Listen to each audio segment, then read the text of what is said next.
స్వాగతం సుస్వాగతం to Vedic for CA, CMA, CS YouTube channel. This is CA Narender. ఈ వీడియోలో మనం AS19 లీజెస్ రివైజ్ చేసుకుందాం. ఫస్ట్ ఆఫ్ ఆల్ లీజెస్ అంటే ఏందో నేర్చుకున్నాం. లీజ్ అనే దానికి మీనింగ్ ఏంటరా అంటే లీజ్ అనే ఒక అగ్రిమెంట్ అనమాట. ఎవరి మధ్యలో అగ్రిమెంట్ అంటే లెస్సార్ అండ్ లెస్సీ మధ్యలో. ఇక్కడ లెస్సార్ అంటే ఎవడంటే ఓనర్ ఆఫ్ ది అసెట్ అనమాట. లెస్సీ అంటే ఎవడరా అంటే ఎవడైతే ఆ అసెట్ని రెంట్కి తీసుకోవడం అని అంటే మనం లెస్సీ అంటాం. ఇది యాజ్ పర్ లీజెస్లో లీగల్ ఓనర్ని లెస్సార్ అంటాం, టెనెంట్ని ఎవడైతే రెంట్కి తీసుకోవడం అని లెస్సీ అంటాం అనమాట. అగ్రిమెంట్ ఎవరెవరి మధ్యలో ఉంది? ఇక్కడ లెస్సార్ అండ్ లెస్సీ మధ్య ఒక అగ్రిమెంట్ ఉందంట. ఆ అగ్రిమెంట్ ఏం మాట్లాడుతుందిరా అంటే లెస్సార్ అంటాడు వాడి అసెట్ అనేది లెస్సీకి రెంట్కి ఇస్తాడట. రెంట్కి ఇవ్వడం వల్ల లెస్సీ అంటాడు ఏం చేయాలి? ఇన్ రిటర్న్ లెస్సీకి అమౌంట్ ఇవ్వాలి.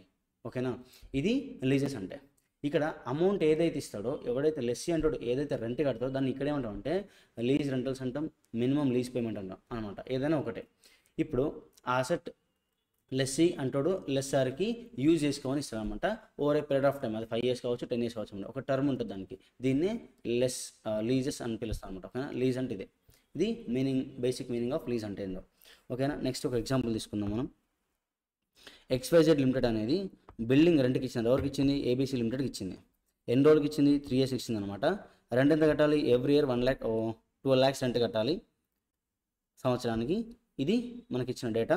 దీంట్లో మనం ఏం ఫైండ్ అవుతాం? టర్మ్స్ ఫైండ్ అవుతాం. ఇక్కడ లెస్సార్ అంటే ఎవడైతే ఓనర్ ఉన్నాడు బిల్డింగ్కి వాడిని లెస్సార్ అంటాం. అంటే XYZ మన ఎగ్జాంపుల్. ABC అంటే టెనెంట్ అనమాట. అది ఎవడైతే అసెట్ని రెంట్కి తీసుకుంటాం వాడిని అంటే మనం లెస్సీ అంటున్నాం. వీడు పే చేసే అమౌంట్ ఉంది కదా 2 lakhs per annum, దాన్ని అంటే మనం లీజ్ రెంటల్స్ అని పిలవచ్చు, లీజ్ పేమెంట్స్ అని పిలవచ్చు, మినిమం లీజ్ పేమెంట్స్ అని కూడా పిలవచ్చు అనమాట. ఇది ఏ దాంతో మనం రిప్రజెంట్ చేసినా అది రెంటే అవుతుంది. ఓకేనా? ఇక్కడ టర్మ్ ఉంది చూసినావా, దాన్ని అంటాం లీజ్ టర్మ్. అంటే ఆ బిల్డింగ్ అనేది ABC లిమిటెడ్ ఎన్ని రోజులు వాడుకోవచ్చు అనేది లీజ్ టర్మ్. ఓకేనా? This is meaning of lease and with example. Scope అంటే ఏంటంటే కింద రాసిన 3 points ఉన్నాయి కదా, అవి AS19లో కవర్ కావు. ఒకటి ఏంటంటే lease agreement to explore or use natural resources such as oil, gas, mineral etcetera, అది కవర్ కాదు ఇక్కడ. Licensing agreements for items such as motion picture films, video recordings, plays, manuscripts, patents and copyright cover కాదు ఇక్కడ. Plus lease agreement to use land కూడా cover కాదు. ఈ 3 points AS19లో cover కావు. నెక్స్ట్, ఈ చాప్టర్లో మనకి చాప్టర్ అర్థం కావాలన్నా, చాప్టర్లో ప్రాబ్లమ్స్ చేయాలన్నా ఇప్పుడు కింద చెప్పే టర్మ్స్ అనేది చాలా ఇంపార్టెంట్. టర్మ్స్ కావచ్చు, డెఫినేషన్స్ కావచ్చు. ఈ చాప్టర్లో మీకు ఈ టర్మ్స్ పైన మీకు ఒక క్లారిటీ ఉంటాయి. ఈ చాప్టర్లో ప్రతి ప్రాబ్లం మీకు చేయడానికి వస్తుంది. ఓకేనా? ఫస్ట్ డెఫినేషన్ ఏంటంటే లీజ్ టర్మ్. ఆ లీజ్ టర్మ్ అంటే నేను నేర్చుకున్నాం. ఆ లీజ్ టర్మ్ అంటే ఏం చెప్తున్నాను ఇక్కడ? It includes non cancellable period plus renewal period. Non cancellable period plus renewal period. Non cancellable period ఆబ్వియస్గా ఇంక్లూడ్ అవుతుంది లీజ్ టర్మ్లో. రెన్యువల్ పీరియడ్ అనేది ఎప్పుడు లీజ్ టర్మ్లో యాడ్ అవుతుందిరా అంటే ఒకవేళ రెన్యువల్ పీరియడ్ అనేది if reasonable to exercise, certain to exercise అనమాట. ఇది కింద ఎగ్జాంపుల్ చెప్పుకుంటూ మాట్లాడతా. ఓకేనా?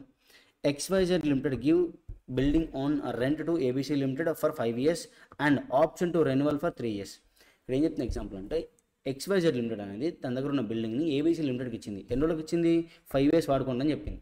5 years ఎట్లా కండిషన్ ఉంది? నాన్ క్యాన్సిలబుల్ అంట. అంటే మీనింగ్ ఏంటంటే అంటే ABC లిమిటెడ్ అనేది XYZ బిల్డింగ్ అనేది 5 years ఖచ్చితంగా యూజ్ చేయాల్సిందే. మధ్యలో వదిలిపెట్టిపోయినా సరే వాళ్ళు రెంట్ కట్టాల్సిందే. అది నాన్ క్యాన్సిలబుల్ పీరియడ్. అంటే మీనింగ్ ఏంటిది? ABC లిమిటెడ్ అనేది ఆ బిల్డింగ్ని వాడుకున్నా వాడుకోకపోయినా 5 years రెంట్ కట్టాల్సిందే. ఎవరికి?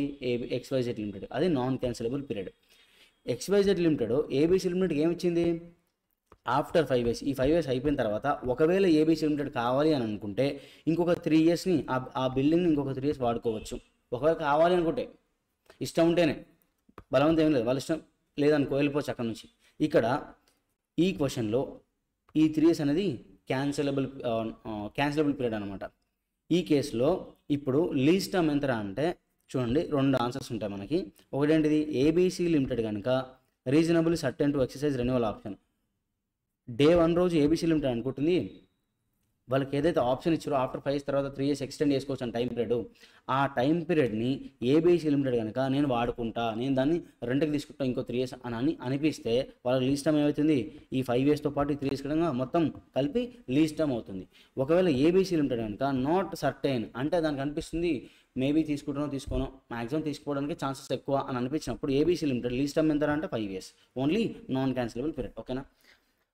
లీజ్ టర్మ్ అంటే non cancellable period plus renewal period అంటే cancellable period, which cancellable period అనేది ఎప్పుడు యాడ్ చేయాలి లీజ్ టర్మ్లో? Only if it is reasonably certain to exercise.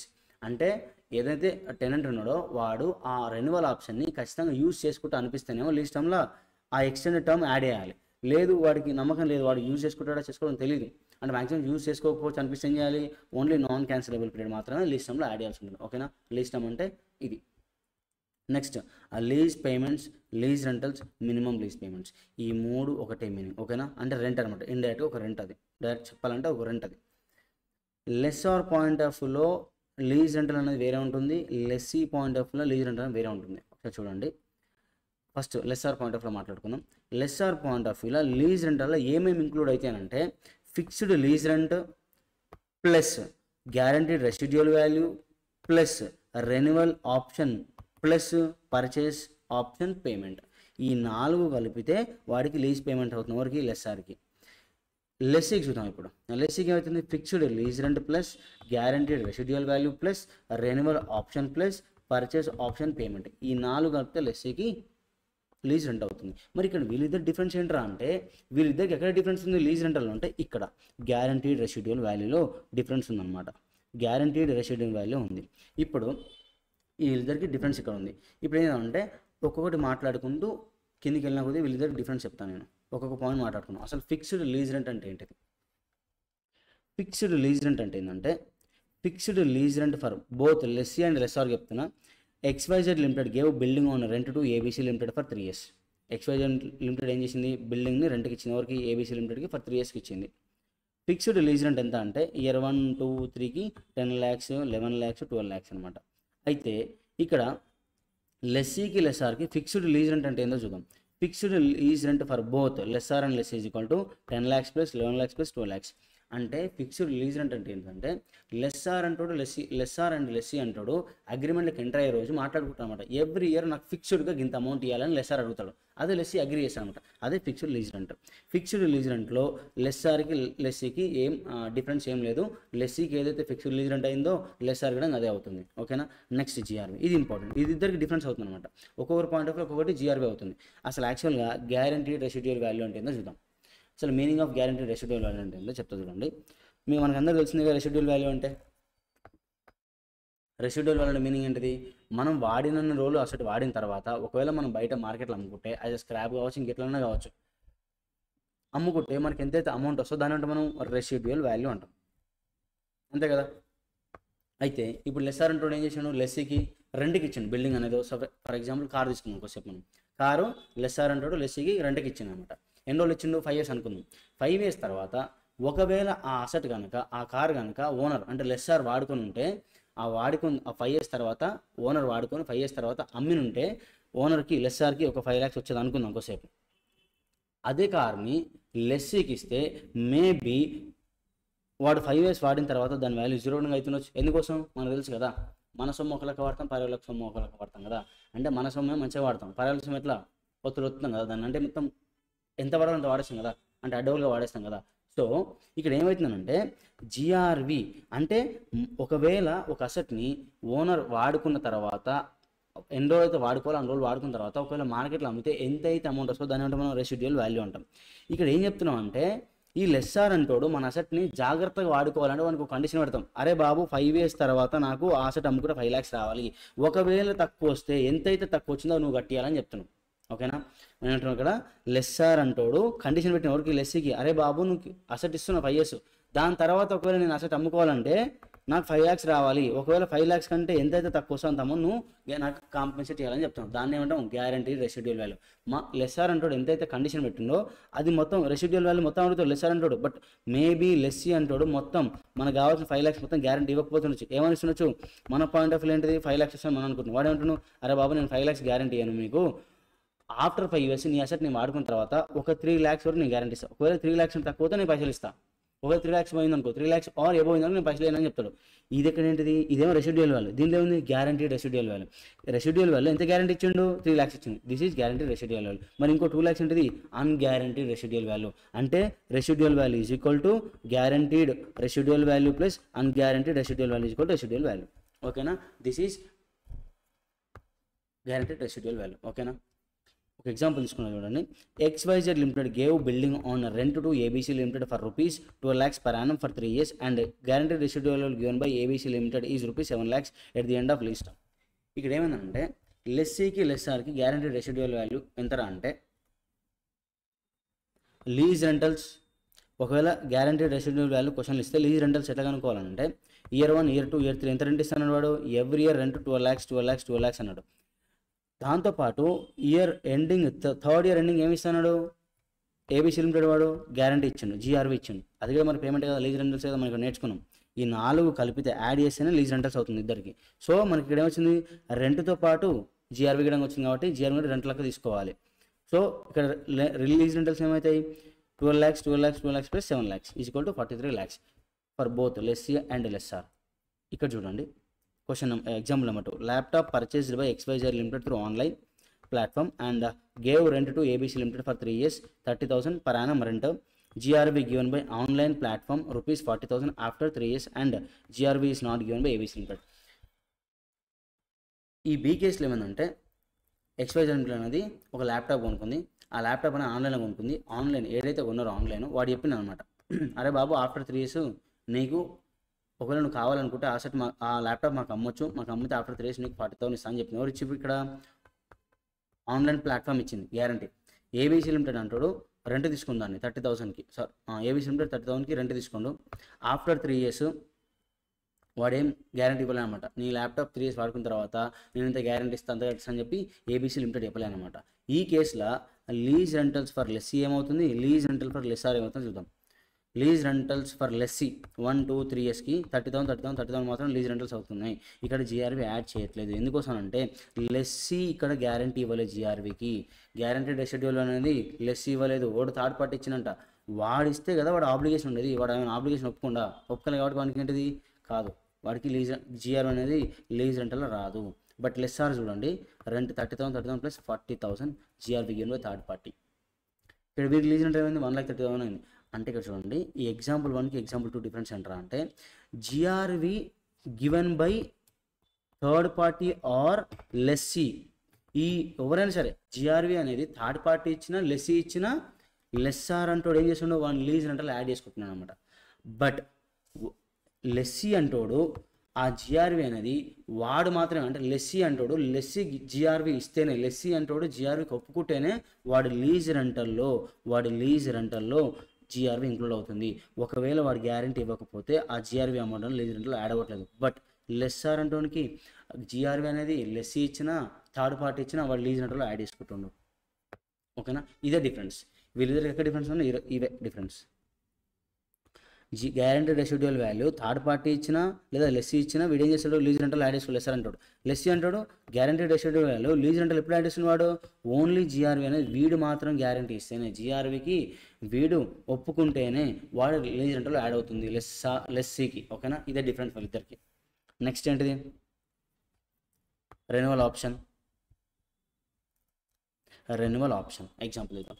XYZ Limited gave building on rent to ABC Limited for 3 years at the rate 10 lakhs per annum and also gave a renewal option for 2 years for rupees 12 lakhs per annum. XYZ Limited రెంట్కి ఇచ్చింది building ABC లిమిటెడ్కి. ఎన్ని రోజులు ఇచ్చింది, first 3 years ఇచ్చింది. ఇది non cancellable period అనమాట. 3 yearsకి ఇచ్చింది, రెంట్ ఎంత 10 lakhs per annum. ఒకవేళ ఏబీసీ లిమిటెడ్ కావాలనుకుంటే ఆఫ్టర్ 3 years ఏం చేయొచ్చు, రెన్యువల్ ఆప్షన్ ఉంది, ఇంకో 2 years ఈ బిల్డింగ్ వాడుకోవచ్చు. బట్ రెంట్ ఎంత కట్టాలి, 12 lakhs per annum కట్టాలి. ఇక్కడ రెన్యువల్ ఆప్షన్ ఉన్నప్పుడు లీజ్ అంటే ఎట్లా కనుక్కోవాలో నేర్చుకున్నాం for both lessor and lessee. ఎందుకంటే డిఫరెన్స్ ఏం లేదు, lessee point of lessor point of renewal option same ఉంటుంది. లెస్సార్కి లెస్సీకి ఎక్కడ డిఫరెన్స్ ఉంది, only in case of GRV, అక్కడ కొంచెం జాగ్రత్తగా ఉండాలి. Renewal option is certain.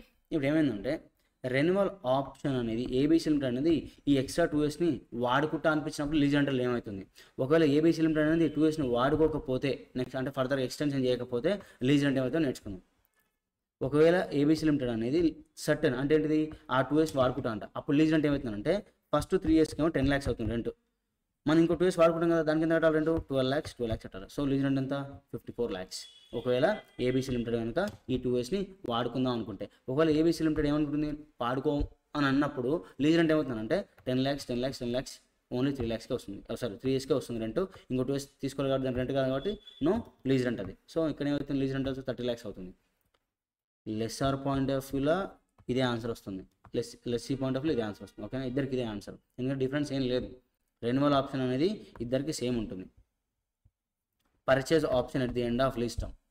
ఒకవేళ పర్చేజ్ ఆప్షన్, దీనికి అసలు purchase option at the end of lease term ఏదో నేర్చుకుందాం ఎగ్జాంపుల్తోని. XYZ Limited gave building on rent to ABC Limited for 5 years at the rate rupees 10 lakhs per annum.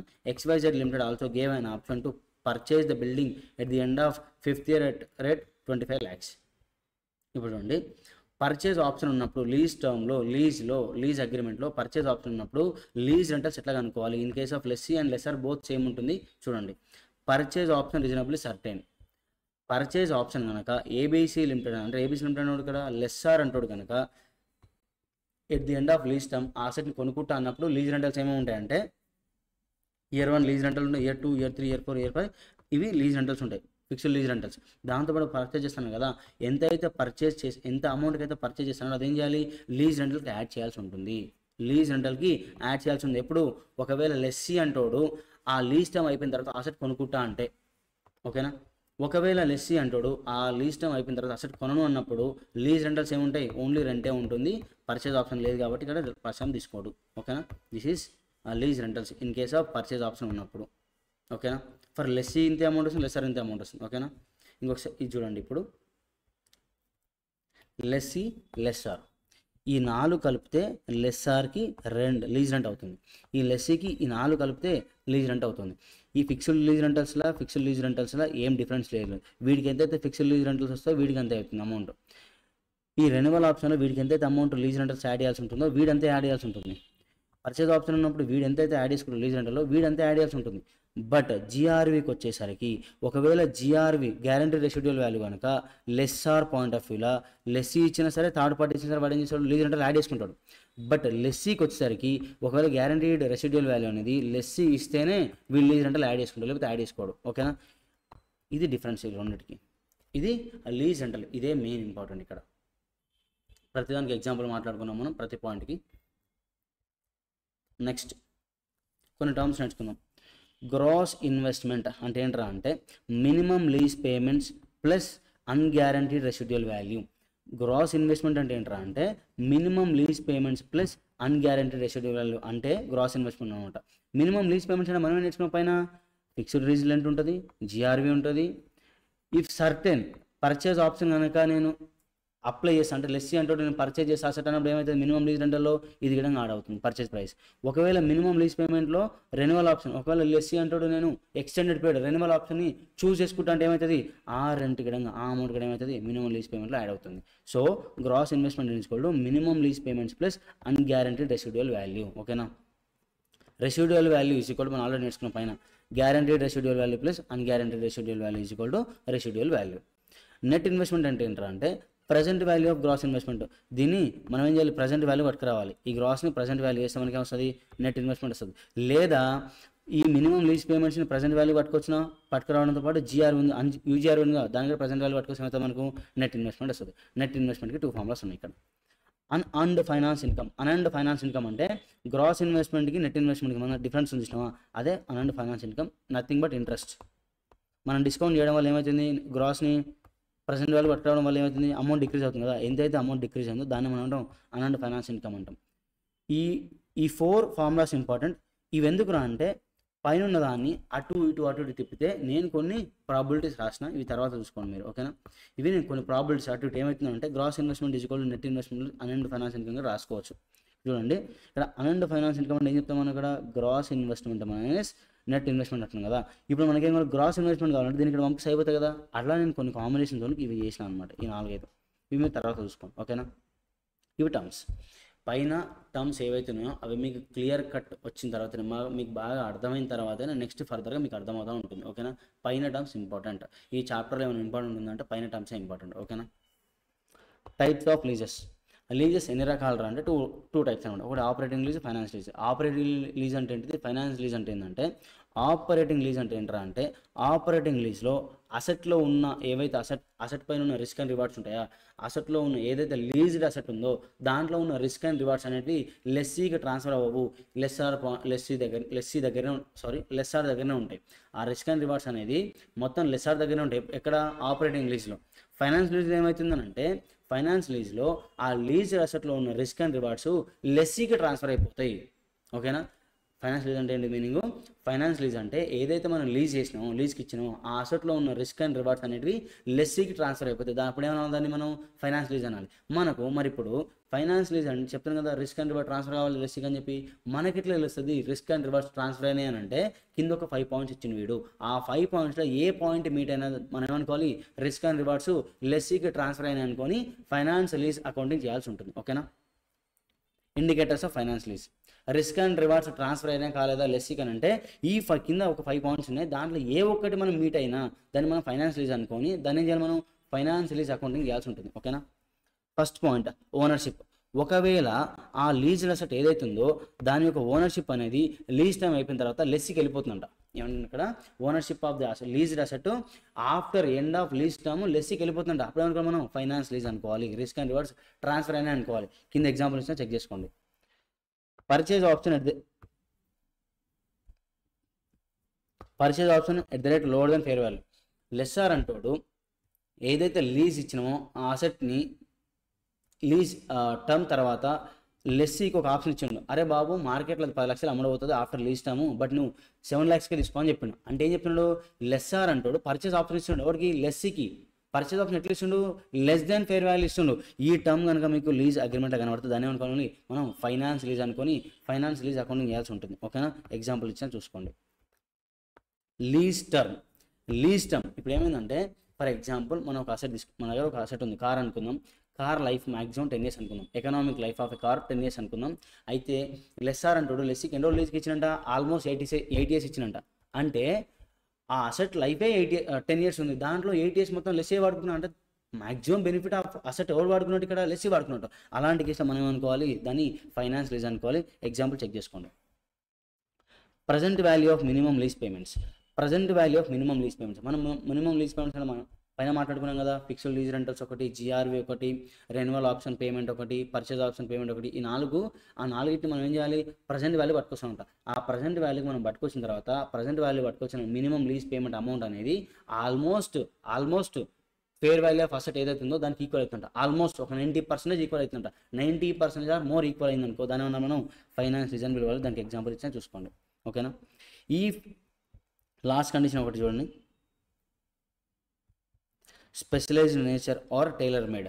ఇప్పుడు ఏమైందంటే లెస్సార్ అంటోడు లెస్సీకి ఒక asset లీజ్కి ఇచ్చిన అనమాట. ఆ అసెట్ నేచర్ ఏంట్రా అంటే specialised nature or tailor made. అంటే మీనింగ్ ఏంట్రా అంటే ఒక చిన్న ఎగ్జాంపుల్ చెప్తా చూడండి. ఇప్పుడు మనం ఏం చేసినామంటే లెస్సార్ అంటాడు ఒకటి ఉన్నాడు, లెస్సీ అంటాడు ఒకటి ఉన్నాడు. లెస్సార్ అంటాడు క్యారవాన్ చేసి లెస్సీకి ఇస్తాడు అనమాట. క్యారవాన్ ఉన్నాయి కదా ఇప్పుడు ఈ మధ్యన ఫేమస్ అయినాయి కదా క్యారవాన్ ఏం చేసిండు, లెస్సార్ అంటాడు క్యారవాన్ తయారు చేసి ఎవరికి ఇచ్చిండు, ఒక హీరోకి ఇచ్చిండు అనుకుందాం, లెస్సీకి ఇచ్చిండు. ఎన్ని రోజుల వరకు, ఒక 10 years వరకు. ఆ 10 years తర్వాత ఆ అసెట్ని మనం ట్రాన్స్పోర్టేషన్కి వాడాలి అనుకున్నప్పుడు వాడగలుగుతామా, క్యారవాన్ని వాడలేం కదా. ఎప్పుడు వాడగలుగుతాం, ఆల్మోస్ట్ 90% మళ్ళీ రీమోడిఫై చేస్తే కానీ అది ట్రాన్స్పోర్టేషన్ పనికిరాదు. ఏదైతే క్యారవాన్ ఉందో ఆ లీజ్ టైం అయిపోయిన తర్వాత లేదా లీజ్ టైం మధ్యలో ఎప్పుడైనా సరే ఒకవేళ మనం వాడుకోవాలనుకుంటే దాన్ని ఏం చేసి మనం 90% రీమోడిఫై చేస్తే కానీ మనం అనుకున్న పర్పస్ని మీట్ కాదు. అది టైలర్ మేడ్ అంటే మీనింగ్ ఏంటిది, లెస్సీకి ఆ అసెట్ ఎట్లా కావాలో అట్లా తయారు చేసి ఇస్తే దాన్ని మనం టైలర్ మేడ్ అసెట్ అంటాం. లెస్సీకి ఎట్లా కావాలో అట్లా తయారు చేసి మనం ఇస్తే దాన్ని మనం టైలర్ మేడ్ అసెట్ అని చెప్తాం. అది క్యారవాన్ ఎగ్జాంపుల్. క్యారవాన్ని ఆఫ్టర్ 10 years లీజ్ టైం అయిపోయిన తర్వాత మనం ట్రాన్స్పోర్టేషన్ వాడుకోవచ్చా, పబ్లిక్ ట్రాన్స్పోర్టేషన్ వాడుకోలేం. ఎప్పుడు వాడుకోగలుగుతాం, మేజర్ మోడిఫికేషన్ చేస్తే కానీ అసెట్ని వాడుకోలేం. అలాంటి అసెట్లు ఏమైనా ఉంటే దాన్ని ఫైనాన్స్ లీజ్ అనుకోవాలి. దానికి చిన్న ఎగ్జాంపుల్ ఇచ్చిన చూడండి కింద. ఓకేనా? ఇవి ఫైనాన్స్ లీజ్కి ఉన్న 5 కండిషన్స్. ఇచ్చిన లీజ్ అనేది ఫైనాన్స్ లీజా ఆపరేటింగ్ లీజా అంటే మనం ఏవైతే 5 పాయింట్స్ మాట్లాడుకున్నాం అది ఎందులో ఏ ఒక్క పాయింట్ మీద దాన్ని ఫైనాన్స్ లీజ్ అనుకొని ఫైనాన్స్ లీజ్ అకౌంటింగ్ చేయాల్సి ఉంటుంది. ఓకేనా? These are 2 types of finance lease and operating lease. Maybe theory point of అవసరం వస్తుండొచ్చు. ప్రతిదానికి ఒక ఎగ్జాంపుల్ మాట్లాడుకోవచ్చు. చూడండి, ఒకవేళ పైన 5 కండిషన్స్ ఏవి మీట్ కాలేదు అప్పుడు ఏమవుతుంది, ఆపరేటింగ్ లీజ్ అవుతుంది. ఓకేనా?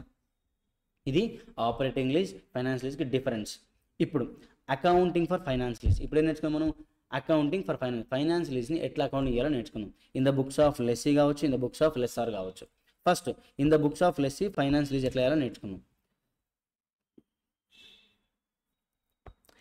గుర్తుపెట్టుకోండి, ఫైనాన్స్ లీజ్ అంటే లెస్సార్ అంటోడు అసెట్ అమ్ముతున్నట్టు, లెస్సీ అంటోడు అసెట్ కొన్నట్టు. ఎట్లా లెస్సార్ అంటోడు ఏం చేసిండు? ఈఎంఐ బేస్ పైన అసెట్ అమ్మినట్టు. లెస్సీ అంటోడు ఈఎంఐ బేస్ పైన అసెట్ కొన్నట్టు అనుకుంటే మీకు ఈజీగా అర్థమవుతుంది. కింద ఫాలోయింగ్ ఎంట్రీస్ ఏవైతే అకౌంటింగ్ ఉందో అవి మీకు అర్థం కావాలి సింపుల్గానంటే. ఏం గుర్తుపెట్టుకోవాలంటే లెస్సార్ అంటోడు వాడి దగ్గర ఉన్న అసెట్ను లెస్సీకి అమ్ముతున్నట్టు ఫైనాన్స్ లీజ్ ప్రకారం అయితే. ఎట్లా అమ్ముతున్నట్టు? లెస్సార్ అంటోడు ఈఎంఐ బేసిస్ పైన అమ్మిండు లెస్సీకి. ఈ లెస్సీ ఎట్లా కొన్నాడు అసెట్ని? ఈఎంఐ బేసిస్ పైన కొన్నాడు అనమాట. ఓకేనా? చూడండి, లెస్సీ బుక్స్లో మరి అసెట్ అమ్మితే ఏం చేయాలి? అసెట్ డిక్రీజ్ అయింది కదా బుక్లో, అసెట్ డిక్రీజ్ ఏం చేయాలి? అసెట్ కదా, లెస్సీకి ఏమవుతుంది? అసెట్ వస్తుంది కదా, అసెట్ కొన్నాడు కదా, అసెట్ కొంత ఏం చేయాలి? Asset account data to cash అని రాయాలి. క్యాష్ ఆర్ బ్యాంక్ రాయాలి. నార్మల్గా ఎప్పుడు అసెట్ మన క్యాష్ ఆర్ బ్యాంక్ ఉంటే. బట్ ఇప్పుడు అట్లా కొనలే కదా, ఈఎంఐ కదా. ఈఎంఐ అంటే ఏంటిది మరి? లోన్ కదా. ఆ లోన్ పేరు ఏం పేరు? Lease liability. ఆ లోన్ పేరు ఏం పేరు? Lease liability. అసెట్ని డెబిట్ చేసినాం, లీజ్ లయబిలిటీ క్రెడిట్ చేసినాం. ఎంత అమౌంట్కి ఇవ్వాలి, ఎంత అమౌంట్కి డెబిట్ చేయాలి, ఎంత అమౌంట్ క్రెడిట్ చేయాలి అనేది ఇంపార్టెంట్. ఇది గుర్తుపెట్టుకోండి. Lower of present value of MLP or fair value of asset. ఇప్పుడు అన్నాడు present value of MLP or fair value of asset whichever is lower. ఆ విచ్ ఎవర్ ఇస్ లోవర్ అమౌంటే ఇక్కడ రాసుకోవాల్సి ఉంటుంది. ఓకేనా? ఎందుకోసం అంటే లెస్సీ అంటాడు ఒక అసెట్ కొన్నాడు. ఎంత పెట్టి కొన్నాడు అంటే for example fair value of asset మార్కెట్లో ఎంత 10 lakhs అనుకుందాం. Present value of MLP 11 lakhs అనుకుందాం. ఒరే 10 lakhs ఫెయిర్ వాల్యూ ఉన్న అసెట్ని 11 lakhs పెట్టి కొంటాడా? కొన్నాడు కదా. అట్లా ఏం చేస్తారంటే మేబీ ఇక్కడ ఏమైనా ఫ్రాడ్ జరిగే ఛాన్సెస్ ఉన్నాయి కాబట్టి విచ్ ఎవర్ ఇస్ లోడ్ తీసుకున్నాడు. ఫ్రాడ్ జరగొద్దంటే ఏం చేయాలి? విచ్ ఎవర్ ఇస్ లోడ్ తీసుకొని ఆన్సర్ చేయాల్సిందే. మనకి ఎలాంటి ఫ్రాడ్ ఉండదు దాంట్లో. కాబట్టి 10 lakhs or 11 lakhs whichever is lower ఉన్నాడు అంటే present value of MLP or fair value of asset whichever is lower తీసుకొని చేయమంటున్నాను ఆన్సర్. అర్థమైంది మీకు ఇక్కడ? ఎందుకు విచ్ ఎవర్ ఇస్ లోడ్ అన్నాడంటే ఒకవేళ ఫెయిర్ వాల్యూ ఆఫ్ అసెట్ ఎంత 10 lakhs ఉంది మార్కెట్లో, బట్ ఇటు లీజ్ పేమెంట్స్ ఎంత ఇస్తుంటే 11 lakhs ఇస్తుంట. 11 lakhs పేమెంట్ చేసేవాడు రైట్ మార్కెట్లో అంత 10 lakhs వస్తుంది కదా అసెట్ని. మరి వాడు ఏం చేస్తాడు? అట్లా చేయడు. ఇట్లా చేసిన మీనింగ్ అంటే సంథింగ్ ఈజ్ ఫిష్ అనమాట. అలాంటి జరగొద్దు అకౌంటింగ్ అని చెప్పడానికి విచ్ ఎవరు లోన్ తీసుకున్నాడు. ఓకేనా? నెక్స్ట్ ఇది డే 1 ఎప్పుడు లీజ్ అగ్రిమెంట్కి ఎంటర్ అయిన రోజు ఎంట్రీ. ఇది ఇయర్ ఎండ్కి ఇప్పుడు లోన్ తీసుకున్నాం కదా. మరి లోన్ తీసుకున్నప్పుడు ఏం చేయాలి? ఎవ్రీ ఇయర్ ఇంట్రెస్ట్ క్యాలిక్యులేట్ అయ్యాలా వద్దా? ఎవ్రీ ఇయర్ ఇంట్రెస్ట్ కట్టాలా వద్దా? కట్టాలి. మరి ఇంట్రెస్ట్ ఎట్లా? Accrued interest entry. ఇంట్రెస్ట్ ఏమవుతుంది? లెస్సీకి ఎక్స్పెన్స్ కదా. Interest expense account data to lease liability. ఆ ఇంట్రెస్ట్ వల్ల ఏమవుతుంది? పే చేసినాం, మనం పే చేయాలి కదా. పే చేయకపోతే ఏమవుతుంది? ఏదైనా పేమెంట్ చేయాల్సి ఉంది, పే చేయకపోతే ఏమవుతుంది? లయబిలిటీ అవుతుంది. అది ఆల్రెడీ మనకు లీజ్ లయబిలిటీ ఉంది కదా, దానికి యాడ్ చేస్తాం మనం ఇంట్రెస్ట్ అమౌంట్ని ఇయర్ ఎండ్కి. నెక్స్ట్ ఏం చేస్తున్నాం? మనం ఈఎంఐ కడతాం కదా, ఈఎంఐకి ఎంట్రీ. లీజ్ లయబిలిటీ కదా ఈఎంఐ అంటే. లీజ్ లయబిలిటీ డిగ్రీ అవుతుంది కాబట్టి డెబిట్ చేసినాం. ఇక్కడ క్యాష్ పోతుంది కాబట్టి క్రెడిట్ చేసినాం. Lease liability account data to cash or bank account. Depreciation entry. ఇప్పుడు లెస్సీ చూడండి, లెస్సీ అంటూ ఏం చేసిన అసెట్ కొన్నాడు కదా, మరి ఆడుకున్నప్పుడు ఆడగా డెప్రిషియేషన్ తీసుకోవాల్సింది. ఫైనాన్స్ లీజ్ కేసులో లెస్సార్కి డెప్రిషియేషన్ రాదు, లెస్సీకి డెప్రిషియేషన్ రాదు. ఎందుకోసం? ఆబ్వియస్గా ఇండైరెక్ట్గా లెస్సీ అంటూ అసెట్ కొన్నాడు కాబట్టి వాడి బుక్లో అకౌంట్ డెప్రిషియేషన్ అలో చేస్తుంది. లీజ్ AS 19 ఏం చెప్తుంది? ఫైనాన్స్ లీజ్ కేసులో లెస్సీ బుక్లో డెప్రిషియేషన్ అలో చేస్తా అని చెప్తుంది. సో డెప్రిషియేషన్ ఎంట్రీ ఉంటుంది డెప్రిషియేషన్ టు PP. ఏదైతే PP ఉందో అది అసెట్ అకౌంట్ చేసినాం. మనం ఇంకోటి నేర్చుకుంటాం కదా, ఎవ్రీ ఇయర్ ఎండింగ్కి ఏదైనా నామినల్ నేచర్ ఉన్న లెడ్జర్ అకౌంట్స్ ఏం చేయాలి? P&Lకి ట్రాన్స్ఫర్ చేయాలి. ఇప్పుడు మనం ఈ 3 ఇంట్రెస్ట్లో మనకి ఏదైనా నామినల్ నేచర్ కనబడుతుందా? ఇంట్రెస్ట్ ఎక్స్పెన్స్ ఒకటి, డెప్రిషియేషన్ ఒకటి. ఈ రెండింటిని ఎక్కడ పంపించాలి? మనం P&Lకి పంపించాలి. ఇదే transfer entry. P&L account data to depreciation to interest expense account. ఈ డెప్రిషియేషన్ అనేది ఎన్ని రోజులు చేయాలని ఇంపార్టెంట్. ఈ లెస్సీ అంటోడు ఎన్ని రోజులకు డెప్రిషియేషన్ చేయాలి అసెట్ అనేది ఇంపార్టెంట్. చూడండి, depreciation over the lease term or useful life of asset whichever is lower. Lease term లేదా useful life of asset whichever is lower చేయాలి. ఒక యూస్ఫుల్ లైఫ్ 10 years ఉంది, lease term ఒక 9 years ఉంది. ఇప్పుడు lessee అంటోడు ఎన్ని రోజులకు depreciation చేయాలి? అమౌంట్ అసెట్కి 9 yearsకి చేయాలి. బట్ ఈ పాయింట్కి ఏదైనా ఎక్సెప్షన్ ఉందంటే ఎక్సెప్షన్ ఉంది. ఒకవేళ లీజ్ అగ్రిమెంట్లో కనుక ఏముంది? ఆప్షన్ ఉందన్నమాట. లెస్సీ అంటోడు వాని ఇష్టం ఉంటే పర్చేజ్ ఆప్షన్ పర్చేజ్ చేయొచ్చు అనమాట. లీజ్ టర్మ్ తర్వాత అసలు పర్చేజ్ చేయొచ్చు అనే కండిషన్ ఉంటే, ఆ కండిషన్ వాడు ఎక్సర్సైజ్ చేస్తా అనుకుంటే, పర్చేజ్ ఆప్షన్ వాడు ఎక్సర్సైజ్ చేస్తాను, వాడు లెస్సీ అంటాడు ఎక్సర్సైజ్ చేస్తాను నమ్మకం ఉన్నప్పుడు డెప్రిషియేషన్ అనేది లీజ్ టర్మ్ చేయకూడదు, యూస్ఫుల్ లైఫ్ ఆఫ్ అసెట్ మొత్తాన్ని చేయాల్సి ఉంటుంది. ఇది గుర్తుపెట్టుకోండి. ఇది ఎక్సెప్షన్. ఇది ఇంపార్టెంట్. డెప్రిషియేషన్ లెస్సీ అంటాడు ఎన్ని రోజులు చేయాలరా అంటే నార్మల్గా అయితే lease term or useful life of asset whichever is lower చేయాలి. కానీ ఒకవేళ లీజ్ అనే అగ్రిమెంట్లో లెస్సీకి ఒక ఆప్షన్ ఉంది. లీజ్ టర్మ్ తర్వాత ఆ లీజ్డ్ అసెట్ ఉంది చూసినా, అది కొనుక్కోవచ్చు అనే ఆప్షన్ ఉంది. ఆ కొనుక్కోవచ్చు అనే ఆప్షన్ లెస్సీ అంటాడు ఎక్సర్సైజ్ చేస్తాడంట. అప్పుడు డెప్రిషియేషన్ ఎన్ని రోజులు చేయాలి? యూస్ఫుల్ లైఫ్ ఆఫ్ అసెట్ మొత్తం ఆ అసెట్ యొక్క లైఫ్ ఎన్ని రోజులు ఉందో అన్ని రోజులు డెప్రిషియేట్ చేసుకుంటూ రావాలి. ఓకేనా, this is important thing. Example తీసుకున్నా చూడండి. XYZ Limited gave building on rent to ABC Limited for 5 years. Asset fair value is 1 crore. Lease rentals are 25 lakhs per annum. Payable at the end of each year. Guaranteed residual value at the end of lease term promised by lessee is rupees 5 lakhs. Discounting factor 10%. Calculate the lease liability in the books of ABC Limited and also calculate the interest charges for each year end. ఈ క్వశ్చన్ని ఏం చెప్తున్నాడు? అట్లనే ఈ question అంటే finance lease అంట. Assume చేసుకోండి ఇది పైంది ఫైనాన్స్ లీజ్ అనుకుని చెప్పన్నాడు. ఇక్కడ ఏం చెప్పాడు మనకి? ఏమన్నాడు? లీజ్ లైబిలిటీ కనుక్కున్నాడు, ఇంట్రెస్ట్ అమౌంట్ కనుక్కున్నాడు. Lease liability plus interest amount కనుక్కున్నాడు. అంటే మనం ఏంటిది? మినిమం లీజ్ పేమెంట్స్ని ప్రజెంట్ వాల్యూ పట్టుకోమని చెప్తున్నాడు. ఏదైతే ఇది ఉందా, ఏవైతే మనం ఇంట్రెస్ట్ రాసినామో స్టెప్ 1 ఏం చేయాలి? ఇప్పుడు మనం క్వశ్చన్ని ఫైనాన్స్ లీజ్లో ఇదే కదా అకౌంటింగ్ చేసి మనం ఇచ్చిన క్వశ్చన్ని స్టెప్ 1 ఇది కనుక్కోవాలి, స్టెప్ 2 ఇది కనుక్కోవాలి. అంతే, ఆన్సర్ అయిపోయినట్టే. స్టెప్ 1 ఇది, స్టెప్ 2 ఇది. స్టెప్ 1 ఏం కనుక్కోవాలి? లీజ్ లైబిలిటీ కనుక్కోవాలి. లీజ్ లైబిలిటీ అంటే ఏంటిది? Present value of minimum lease payments lease liability అవుతుంది. ఓకేనా, అదే మనం అనుకోండి. స్టెప్ 1 ఏం అనుకుంటున్నాం? Calculation of lease liability. Calculation of lease liability ఏంటంటే whichever is lease liability ఏంటిది? Present value of MLP lease liability అవుతుంది. Year 1, year 2, year 3, year 4, year 5 5 ways కదా మనం లీజ్ ఇస్తాము. Every year 25,000 fixed lease rental pay చేయాలి. Plus మనం minimum lease payment ఏం చెప్పినాం? ఒకవేళ జిఆర్వి కనుక లెస్సీ అంటూ ఇస్తే లీజ్ లైబిలిటీ ఇంక్లూడ్ అవుతుంది కదా, జిఆర్వి ఏమవుతుంది? లీజ్ రెంటల్ వచ్చేస్తుంది కాబట్టి తీసుకున్నాడు. ఇక్కడ ఇలా చేస్తే వచ్చింది మనకి present value of minimum lease payment వచ్చింది. Lease liability nothing but present value of minimum lease payments ఇవి వచ్చేసింది. ఫేర్ వాల్యూ ఇచ్చిండు 1 crore ఇచ్చిండు. 1 crore or present value of MLP whichever is lower మన అకౌంటింగ్ ఇవ్వాల్సింది ఎవరు బుక్లా? లెస్సీ బుక్లా. ఇక్కడ ఏంటిది? 97,85,500 ఎంట్రీ ఇది పడేసింది. విచ్ ఎవర్ ఇస్ లోవర్తోనే ఎంట్రీ చేసింది. స్టెప్ 2 మనం ఏం కనుక్కోవాలి? మన అకౌంటింగ్ ఏం చేసినాం? ఇక్కడ స్టెప్ 2లో ఇంట్రెస్ట్ కనుక్కున్నాం. సో ఇంట్రెస్ట్ కూడా కనుక్కోవాలి ఇక్కడ. ఓకేనా, స్టెప్ 2లో ఇంట్రెస్ట్ కనుక్కోవాలి. అదే మనం కనుక్కో స్టెప్ 2లో ఏం చేసినాం మనం? ఇక్కడ స్టెప్ 2లో calculation of interest charges for each year end. Year ఉంది 1, 2, 3, 4, 5. ఓపెనింగ్ బ్యాలెన్స్ ఆఫ్ మనం ఇంట్రెస్ట్ దేనిపైన కట్టాలి? మన లైబిలిటీ పైన కదా మనం ఇంట్రెస్ట్ కట్టాల్సింది. Opening value of lease liability ఎంత? 97,85,500 మనం పైన కనుక్కున్నాం కదా ఈ అమౌంట్ పైన ఎవ్రీ ఇయర్ ఎంత ఇంట్రెస్ట్ వేయాలి? వాడు ఇచ్చిన పైన డిస్కౌంట్ అమౌంట్ డిస్కౌంట్ రేట్ 10% ఇచ్చిన. అంటే ఇంట్రెస్ట్ ఎంత కట్టాలి మనం? ఎవ్రీ ఇయర్ 10% కట్టాలి. 97,85,500 పైన 10% ఇంట్రెస్ట్ కడితే ఎంత వస్తుంది? 9,78,550. ఈ రెండు మనకు లైబిలిటీ కదా, ఈ రెండు మనకు లైబిలిటీ. మనం ఏం పే చేస్తున్నాం? ఈ రెండింటికి కలిపి ఈఎంఐ పే చేస్తున్నాం. ఓకేనా, ఈ రెండింటికి కలిపి మనం ఈఎంఐ పే చేస్తున్నాం. అంటే మనకు closing value of lease liability ఇంకా ఇప్పుడు ఇయర్లో 25 lakhs మనం రెంట్ పే చేయడం వల్ల మనకి ఇంకా ఎంత లైబిలిటీ ఉందంట? ఈ రెండు యాడ్ చేసి ఇది మైనస్ చేస్తే వచ్చేది closing balance of lease liability. ఓకేనా, ఇలా చేస్తే మనకి ఎవ్రీ ఇయర్ వచ్చేస్తుంది. అట్లా 5 years చేసుకుంటూ వెళ్ళాలి. ఎవ్రీ ఇయర్ మనకి ఇంట్రెస్ట్ వస్తూ ఉంటుంది. ఈ అమౌంట్ ఉంది చూసినాం 82,64,050 రూపీస్ అనేది ఇయర్ 1 ఎండింగ్ లీజ్ లైబిలిటీ. ఇది ఇయర్ 2 ఓపెనింగ్ అవుతుంది కదా, మరి దీనిపైన సెకండ్ ఇయర్ ఇంట్రెస్ట్ వేయాల్సింది ఇంట్రెస్ట్ అమౌంట్. ఈ రెండు యాడ్ చేసి అవుతుంది లీజ్ లైబిలిటీ వస్తుంది మనకు ఇయర్ ఎండ్కి. దీనిలో నుంచి మన పేమెంట్ మైనస్ చేస్తే మళ్ళీ క్లోజింగ్ వస్తుంది. ఇలా 5 years చేసుకుంటూ వస్తే ఆన్సర్ 0 అవుతుంది. ఓకేనా, అలా మనం ఏం చేస్తాం? Every year 25 lakh plus జిఆర్బీ pay చేస్తే అవుతుంది మన లైబిలిటీ 0కి వచ్చేస్తుంది. అలా మనం ఏం చేయాలి? ఎవ్రీ ఇయర్ ఇంట్రెస్ట్ కనుక్కోవాలి. ఓకేనా, అదే వాడు చెప్పింది. ఇంట్రెస్ట్ కనుక్కున్నాడు, ఇంట్రెస్ట్ ఛార్జ్ కనుక్కున్నాడు ఈచ్ ఇయర్లో, ప్లస్ లీజ్ లైబిలిటీ కనుక్కున్నాడు. ఫస్ట్ స్టెప్ సెకండ్ స్టెప్ అయిపోయింది. బట్ సెకండ్ స్టెప్లో మనకి ఏమైపోయింది? ఈ యొక్క ఎంట్రీ మాత్రం అయిపోయింది. మరి ఇది కూడా చేయాలి కదా, లీజ్ లైబిలిటీ ఎంట్రీ ఇది కూడా వేసేసినాం.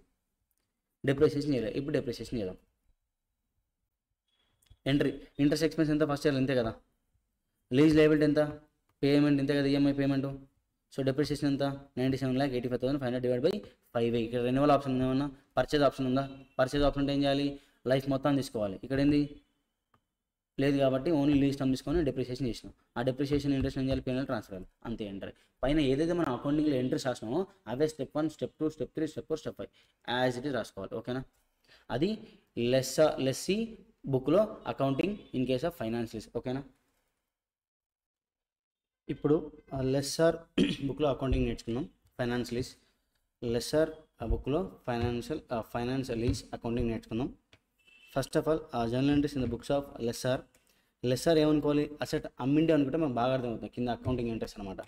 అమ్మిండి కదా, on the date of Inception అంటే ఏంటిది, అసెట్ అమ్మిన రోజు, లీజ్ అగ్రిమెంట్కి ఎంటర్ అయిన రోజు ఎంట్రీ ఏమొస్తుంది, అసెట్ పోయింది కాబట్టి అసెట్ డిక్రీజ్ అయితే ఏం చేయాలి, క్రెడిట్ చేయాలి. మరి అసెట్ ఇచ్చినప్పుడు అసెట్ అమ్మింది కదా, మనకి ఏమైనా అమౌంట్ వచ్చిందా లెస్సార్కి, కాసేపు మనం లెస్సార్ అనుకుని మనకి అమౌంట్ వచ్చినా రాలేదు కదా, మనకేమొచ్చింది అమౌంట్ రాలేదు ఇంకా. కాబట్టి రావాల్సిన అమౌంట్ ఏమంటే మనకు అసెట్ అది, దాని ఏమంటున్నాం లీజ్ రిసీవబుల్స్ అనే అసెట్ బుక్ చేసుకుంటున్నాం మనం అమౌంట్. ఇక్కడ ఎంత డెబిట్ చేయాలి ఎంత క్రెడిట్ చేయాలి అంటే నెట్ ఇన్వెస్ట్మెంట్ అంటే మీనింగ్ ఏంటిది, నెట్ ఇన్వెస్ట్మెంట్ మనం ఏం నేర్చుకున్నాం, గ్రాస్ ఇన్వెస్ట్మెంట్ యొక్క present value. Gross investment meaning ఏంటిది, present value of MLP gross ఇన్వెస్ట్మెంట్ని ప్రజెంట్ వాల్యూ ఆఫ్ గ్రాస్ ఇన్వెస్ట్మెంటే నెట్ ఇన్వెస్ట్మెంట్ అవుతుంది. గ్రాస్ ఇన్వెస్ట్మెంట్ ఏమవుతుంది, present value of MLP plus present value of UGRV, ఈ రెండు చేస్తే ఏమవుతుంది నెట్ ఇన్వెస్ట్మెంట్ వస్తుంది.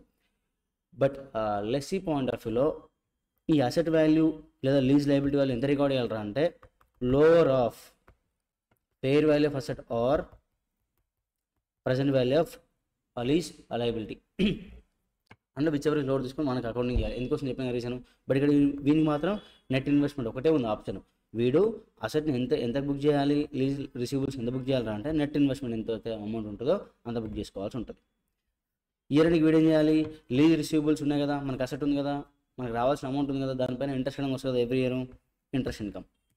లీజ్ రిసీవబుల్స్ అనే అసెట్ పెరుగుతుంది, ఇంట్రెస్ట్ ఇన్కమ్ అనేది పెరుగుతుంది. ఇంట్రెస్ట్ ఇన్కమ్ పెరిగితే ఏం చేయాలి, క్రెడిట్ చేయాలి, అసెట్ పెరిగితే ఏం చేయాలి, డెబిట్ చేయాలి. సో ఇంట్రెస్ట్ ఇన్కమ్ అనే దానివల్ల మనకి ఏమవుతుంది, ఇంట్రెస్ట్ అనేది ఇన్కమ్ కాబట్టి క్రెడిట్ చేసినాం. మనకి ఇంకా రిసీవ్ అయిందా, రిసీవ్ కాలేదు కదా, రిసీవబుల్ కదా స్టిల్, కాబట్టి అసెట్కి యాడ్ చేసుకున్నాం. నెక్స్ట్ ఏమవుతుంది, రిసిట్ వచ్చేసింది, వస్తే ఏం చేయాలి, లీజ్ రిసీవబుల్స్ వస్తే ఏం చేయాలి, రెడ్యూస్ చేయాలి. ఓకేనా, టు లీజ్ రిసీవబుల్స్ ఏమొచ్చింది, బ్యాంక్ ఆర్ క్యాష్ వచ్చింది, ఇంక్రీజ్ అయింది కాబట్టి ఈ ఎంట్రీ వచ్చింది. తర్వాత ఏం చేయాలి, ట్రాన్స్ఫర్ చేయాలి. లీజ్ ఇంట్రెస్ట్ ఇన్కమ్ అనేది ఏంటిది, ఇది ఇక్కడ నామినల్ నేచర్ కాబట్టి పిఎన్ఎల్కి ట్రాన్స్ఫర్ చేయాల్సి ఉంటుంది. ఓకేనా, ఇవి accounting entries in the books of lesser in case of finance lease. Example, XYZ Limited gave building on rent to ABC Limited. Lease rentals 10 lakhs per annum excluding GRV. ఈ రెంట్లో GRV లేదట. Residual value 1 lakh, GRV is equal to 80,000, UGRV is equal to 20,000. Lease term is equal to 5 years, discount factor is equal to 10%. All entries in the books of XYZ Limited assume it as finance lease and unearned finance income కూడా అనుకున్నాడు. ఇక్కడ ఏం అనుకున్నాడు, ఇవన్నీ Inception date రోజు ఏం entry pass చేయాలి, year ఎండ్కి ఏం ఎంట్రీ పాస్ చేయాలి అడిగింది, దాంతోపాటు అన్అర్న్డ్ ఫైనాన్స్ ఇన్కమ్ కూడా కనుక. సరే ఇప్పుడు అట్లా ఆన్సర్ ఎట్లా చేయాలరా అంటే సేమ్ ఇన్సెప్షన్ డేట్ రోజు ఎంట్రీ ఉంది కదా, అది స్టెప్ నెంబర్ 1 అనుకుందాం, ఇది స్టెప్ నెంబర్ 2 అనుకుందాం, అన్అర్న్డ్ ఫైనాన్స్ ఇన్కమ్ స్టెప్ నెంబర్ 3 అనుకుందాం. ఇలా 1, 2, 3 స్టెప్స్ ఫాలో అయితే మనకి ఆన్సర్ సాల్వ్ అవుతుంది. స్టెప్ నెంబర్ 1 ఏం చేస్తున్నాం, calculation of net investment or gross investment. సరే net investment and gross investment రెండు అనుకుంటాం మనం. ఇయర్ 1, 2, 3, 4, 5లా మనకి ఏమొచ్చింది, లీజ్ రెంటల్స్ వచ్చినాయి. మీకు ఆల్రెడీ చెప్పిన నెట్ ఇన్వెస్ట్మెంట్ అంటే మనం ఆల్రెడీ పైన నేర్చుకున్నాం, net investment is equal to present value of MLP, present value of MLP plus present value of UGRV వేస్తే మనకి వస్తుంది నెట్ ఇన్వెస్ట్మెంట్ వస్తుంది. ఇప్పుడు అదే చేస్తాం చూడండి, ఇవేంటివి ఎంఎల్పి మినిమం లీజ్ పేమెంట్స్, వీడి వరకు ఏంటిది మినిమం లీజ్ పేమెంట్స్, ఇవి ఎంఎల్పి ఇవి, ఇదేంటిది యూజీఆర్వి. ఈ రెండింటి యొక్క ప్రజెంట్ వాల్యూ ఏమవుతుంది మనకు నెట్ ఇన్వెస్ట్మెంట్ అవుతుంది. దీన్ని ఏం చేస్తున్నాం మనం, ఇవన్నిటికి ప్రజెంట్ వాల్యూ అనుకుంటున్నాం, ఇదే ప్రజెంట్ వాల్యూ. ఈ ప్రజెంట్ వాల్యూ ఎంత వచ్చింది మనకు 38,52,100 వచ్చింది, అదే నెట్ ఇన్వెస్ట్మెంట్. గ్రాస్ ఇన్వెస్ట్మెంట్ అంటే మీనింగ్ ఏంటిది, ఎంఎల్పి ప్లస్ యూజీఆర్వి, ఇదంతా ఎంఎల్పి కదా, ఇది యూజీఆర్వి, ఈ రెండు కలిపితే ఏమవుతుంది గ్రాస్ ఇన్వెస్ట్మెంట్ అవుతుంది. దీన్ని ప్రజెంట్ వాల్యూని పట్టుకొస్తే ఏమవుతుంది నెట్ ఇన్వెస్ట్మెంట్ అవుతుంది. ఈ రెండింటి డిఫరెన్స్ ఏంటిది అన్అర్న్డ్ ఫైనాన్స్ ఇన్కమ్, ఈ రెండు డిఫరెన్సే అన్అర్న్డ్ ఫైనాన్స్ ఇన్కమ్, ఇది గ్రాస్ ఇన్వెస్ట్మెంట్, ఇది నెట్ ఇన్వెస్ట్మెంట్. అంటే MLP plus UGRV without present value is equal to gross investment. మనం అదే నేర్చుకున్నాం పైన, net investment is equal to present value of MLP plus present value of UGRV వేస్తే వస్తుంది net investment. ఈ రెండింటి ఒక డిఫరెన్స్ ఏంటిది అన్అర్న్డ్ ఫైనాన్స్ ఇన్కమ్ అంటే ఇంట్రెస్ట్ పోర్షన్ అనమాట. Calculation of finance income and installments. Opening balance చూడండి, ఇక్కడ మనం ఏం అనుకున్నాం అంటే గ్రాస్ ఇన్వెస్ట్మెంట్ అనుకున్నాం, నెట్ ఇన్వెస్ట్మెంట్ అనుకున్నాం. ఈ రెండు డిఫరెన్స్ ఏంటిది అన్అర్న్డ్ ఫైనాన్స్ ఇన్కమ్ అంటే 3 టర్మ్స్ అనుకున్నాం. మనం ఇంకేం అనుకోవాలి, ఇక్కడ ఇది అయిపోయింది, నెట్ ఇన్వెస్ట్మెంట్ అనుకున్నాం, ఇది అయిపోయింది, గ్రాస్ ఇన్వెస్ట్మెంట్ అనుకోండి కింద అది అనుకున్నాం. ఇంకేం కనుక్కున్నాడు వాడు క్వశ్చన్లో అన్అర్న్డ్ ఫైనాన్స్ ఇన్కమ్ కనుక్కున్నాం కదా, అది కనుక్కున్నాం. ఈ రెండు డిఫరెన్సే అది. ఇప్పుడు మనం ఏం కనుక్కోవాలి, ఇంట్రెస్ట్ ఇన్కమ్ కనుక్కోవాలి అండ్ రిసిట్ ఆఫ్ లీజ్ అంటే కనుక్కోవాలి. ఓకేనా. ఇంట్రెస్ట్ ఇన్కమ్ ఏంటరా అంటే మనకు opening balance of lease receivables ఉన్నాయి కదా, మనకి ఎంత రావాలి, మనకు 38,50,100 రావాలి opening balance of lease receivables. వాడు లీజ్ రిసీవబుల్స్ మనకి ఏం కావాలి, మనం లోన్ ఇచ్చినాం కదా, లోన్ ఇస్తే ఏం కావాలి, మనకి ఇంట్రెస్ట్ కావాలి వద్దా, ఎవ్రీ ఇయర్ ఇంట్రెస్ట్ 10% రావాలి. సో ఫస్ట్ ఇయర్ దేనిపైన ఇవ్వాలి interest, 38 lakh opening balance of receivables పైన ఫస్ట్ ఇయర్ ఇంట్రెస్ట్ చేసినాం. ఈ రెండు కదా మనకు రావాల్సిన అమౌంట్, మనకి ఈ 38,50,100 రావాలి, ఇయర్ ఎండ్కి ఈ ఇంట్రెస్ట్ కూడా రావాలి, అంటే ఈ రెండు రావాలి మనకు. వాడు ఏమి ఇచ్చిండు మనకి, ఇయర్ ఎండ్ 1కి ఏమి ఇచ్చిండు, 10 lakhs ఇచ్చిండు. అంటే ఇది మొత్తం మనకి రావాల్సిన అమౌంట్, దీనిలో 10 లక్షలు ఇచ్చిండు, అంటే మిగతా ఎంత ఇవ్వాలి, ఇంత ఇవ్వాలి. ఇది సెకండ్ ఇయర్కి ఓపెనింగ్ బ్యాలెన్స్ అవుతుంది. మరి దీనిపైన మళ్ళీ ఇంకో ఇంట్రెస్ట్ ఈ సెకండ్ ఇయర్ ఇంట్రెస్ట్ యాడ్ చేయాలి కదా, ఈ రెండు మనకు సెకండ్ ఇయర్ ఎండ్కి రావాల్సిన అమౌంట్. బట్ వాడు ఎంత ఇచ్చిండు, 10 lakhs ఇచ్చిండు, మనకి ఇంత ఇవ్వాల్సి ఉంటే ఇంతే ఇచ్చిండు, అంటే మిగతా ఎంత ఇవ్వాలి, ఇంత ఇవ్వాలి. ఇలా చేసుకుంటూ వెళ్తే fifth year at the end of the lease term మనకు వచ్చే అమౌంట్ 0 అవుతుంది. 0.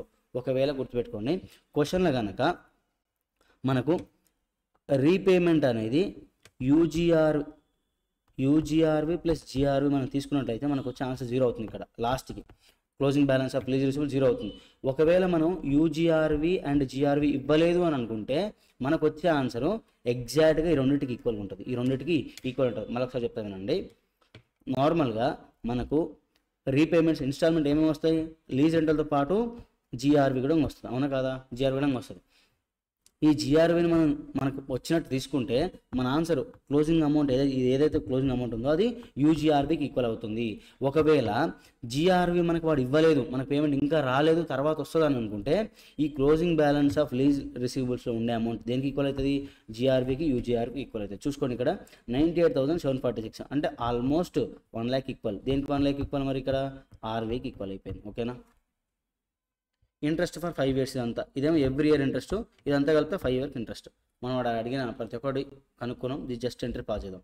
ఫస్ట్ ఎంట్రీ ఏంటిది, step 1 lease receivables account data PP, ఇది ఎక్కడ వచ్చింది, నెట్ ఇన్వెస్ట్మెంట్ అమౌంట్ ఇది. నెక్స్ట్ ఇయర్ ఎండ్కి యాన్యువల్ అక్రూడ్ ఇంట్రెస్ట్ చేసాం కదా, మనకి ఏడొచ్చింది, ఈ అమౌంట్ ఏడు వచ్చింది, ఇగో ఈ టేబుల్ నుంచి తీసుకున్నాం. మనం ఇక్కడ ఈ టేబుల్ నుంచి ఈ ఎవరికి తీసుకున్నాం. లీజ్ పేమెంట్స్ ఎక్కడ నుంచి వచ్చినాయి, ఇగో ఈ టేబుల్ వచ్చినాయి కదా 10 lakhs, దానికి ఇక్కడ ఎంట్రీ పాస్ చేసినాం. నెక్స్ట్ ఏంటిది, ఇంట్రెస్ట్ ఇన్కమ్ అనేది నామినేచర్ కాబట్టి ట్రాన్స్ఫర్ టు P&L ఇయర్ ఎండ్కి చేసినాం. ఓకేనా. ఇలా మొత్తం 5 years చేస్తే ఆన్సర్ ఏమైపోతుంది, కంప్లీట్ అయిపోతుంది. అనండ్ ఫైనాన్స్ ఇన్కమ్ ఏడా అనుకున్నాం మనం, gross investment minus net investment equal to unearned finance income. ఓకేనా. This is the example for lessor in case of finance lease. ఓకేనా. ఇప్పుడు ఏమైపోయింది, కంప్లీట్గా ఫైనాన్స్ లీజ్ అనేది లెస్ ఆర్ బుక్లో అండ్ లెస్సీ బుక్లో అయిపోయింది. నెక్స్ట్ ఇప్పుడు క్వశ్చన్స్లో కొన్నిసార్లు ఏం చేస్తుందంటే కొంత డేటా మిస్ చేస్తున్నాం అన్నమాట. మనకు డేటా మొత్తం ఇవ్వట్లేదు, కొంత డేటా మిస్ చేసి ఇస్తున్నాడు. ఆ డేటా మిస్ చేసినప్పుడు ఆన్సర్ ఎలా వేయాలనేది కింద నేర్చుకున్నాము. ఫర్ సపోజ్ మనకు క్వశ్చన్ ఇచ్చిండు, ఆ క్వశ్చన్లో ఏం మిస్ అయింది, లీజ్ రెంటల్. ఎవ్రీ ఇయర్ మనకు లీజ్ రెంటల్ ఎంత రావాలో మిస్ అయింది అనమాట. లీజ్ రెంటల్ మిస్ అయితే క్వశ్చన్లో ఆన్సర్ ఎట్లా వేయాలో నేర్చుకున్నాం. దానికి మనం స్టెప్స్ ఫాలో అవ్వచ్చు అన్నమాట ఆన్సర్ చేయడానికి. స్టెప్ నెంబర్ 1 ఏంటంటే అంటే finding of present value of MLP. Step number 1 మనం ఏం కనుక్కుంటాం, ప్రజెంట్ వాల్యూ ఆఫ్ MLP అనుకుంటాం. అంటే మనకు లీజ్ రెంటల్స్ మన క్వశ్చన్లో మిస్ అయితే మన స్టెప్ నెంబర్ 1 అనుకోవాల్సింది present value of MLP. Present value of MLP ఎట్లా కనుక్కుంటున్నా అంటే బై యూసింగ్ దిస్ ఐడియా. మనకు తెలుసు కదా, fair value of asset is equal to present value of MLP plus present value of UGRV. అవునా కదా, fair value of asset is equal to present value of MLP plus present value of UGRV. అవునా కదా, అవును. అయితే క్వశ్చన్లో వాడేం చేస్తుందంటే fair value of asset లేదా కాస్ట్ ఆఫ్ అసెట్ అని ఇస్తుండు, క్వశ్చన్లు ఇచ్చిండు. ప్రజెంట్ వాల్యూ MLP మిస్ అవుతుంది కదా, మనకి డేటా మిస్ అవుతుంది కదా, ఇది X అనుకున్నాం కొద్దిసేపు. వాడు ఏం చేసి మళ్ళీ ప్రజెంట్ వాల్యూ ఆఫ్ UGRV ఇస్తున్నాడు, ప్రజెంట్ వాల్యూ ఆఫ్ UGRV ఇస్తున్నాడు. మరి ఈ రెండింటి డిఫరెన్స్ కదా ప్రజెంట్ వాల్యూ ఆఫ్ MLP.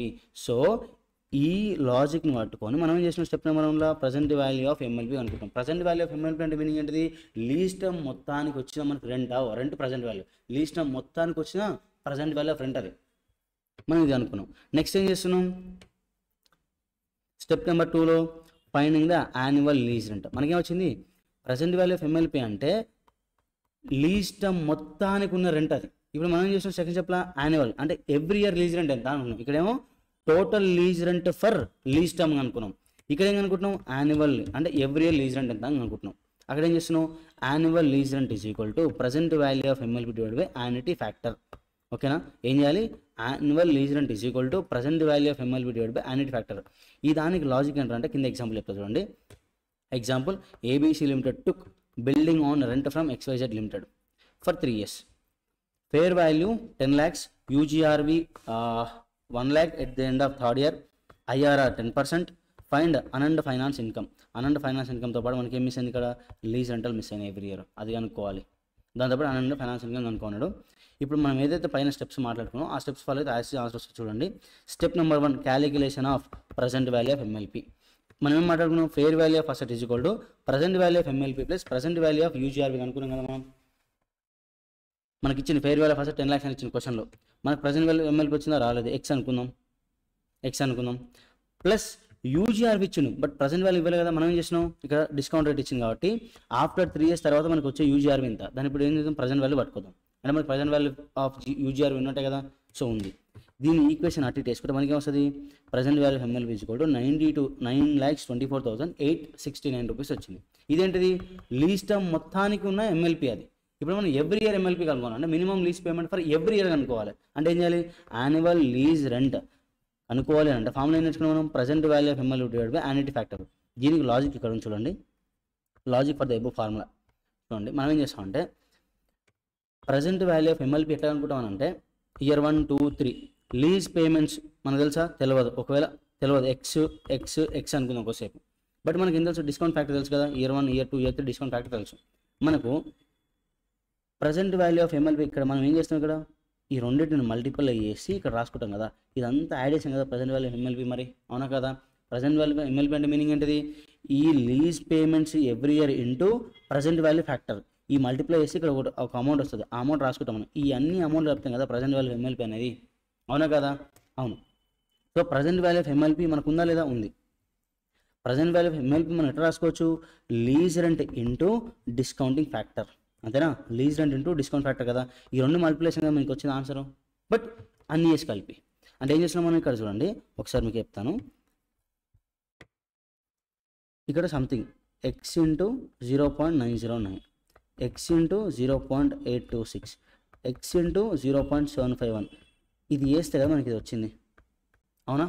దీన్ని ఏం చేయాలి, ఇందులో ఏం చేయాలంటే ఇవన్నీ యాడిషన్ ఇది వచ్చింది అంటే మీనింగ్ ఏంటిది, present value of MLP is equal to X into 0.909 plus X into 0.826 plus X into 0.751, ఇవన్నీ యాడ్ చేస్తే దీనిలో ఎక్స్ కామన్ ఉంది.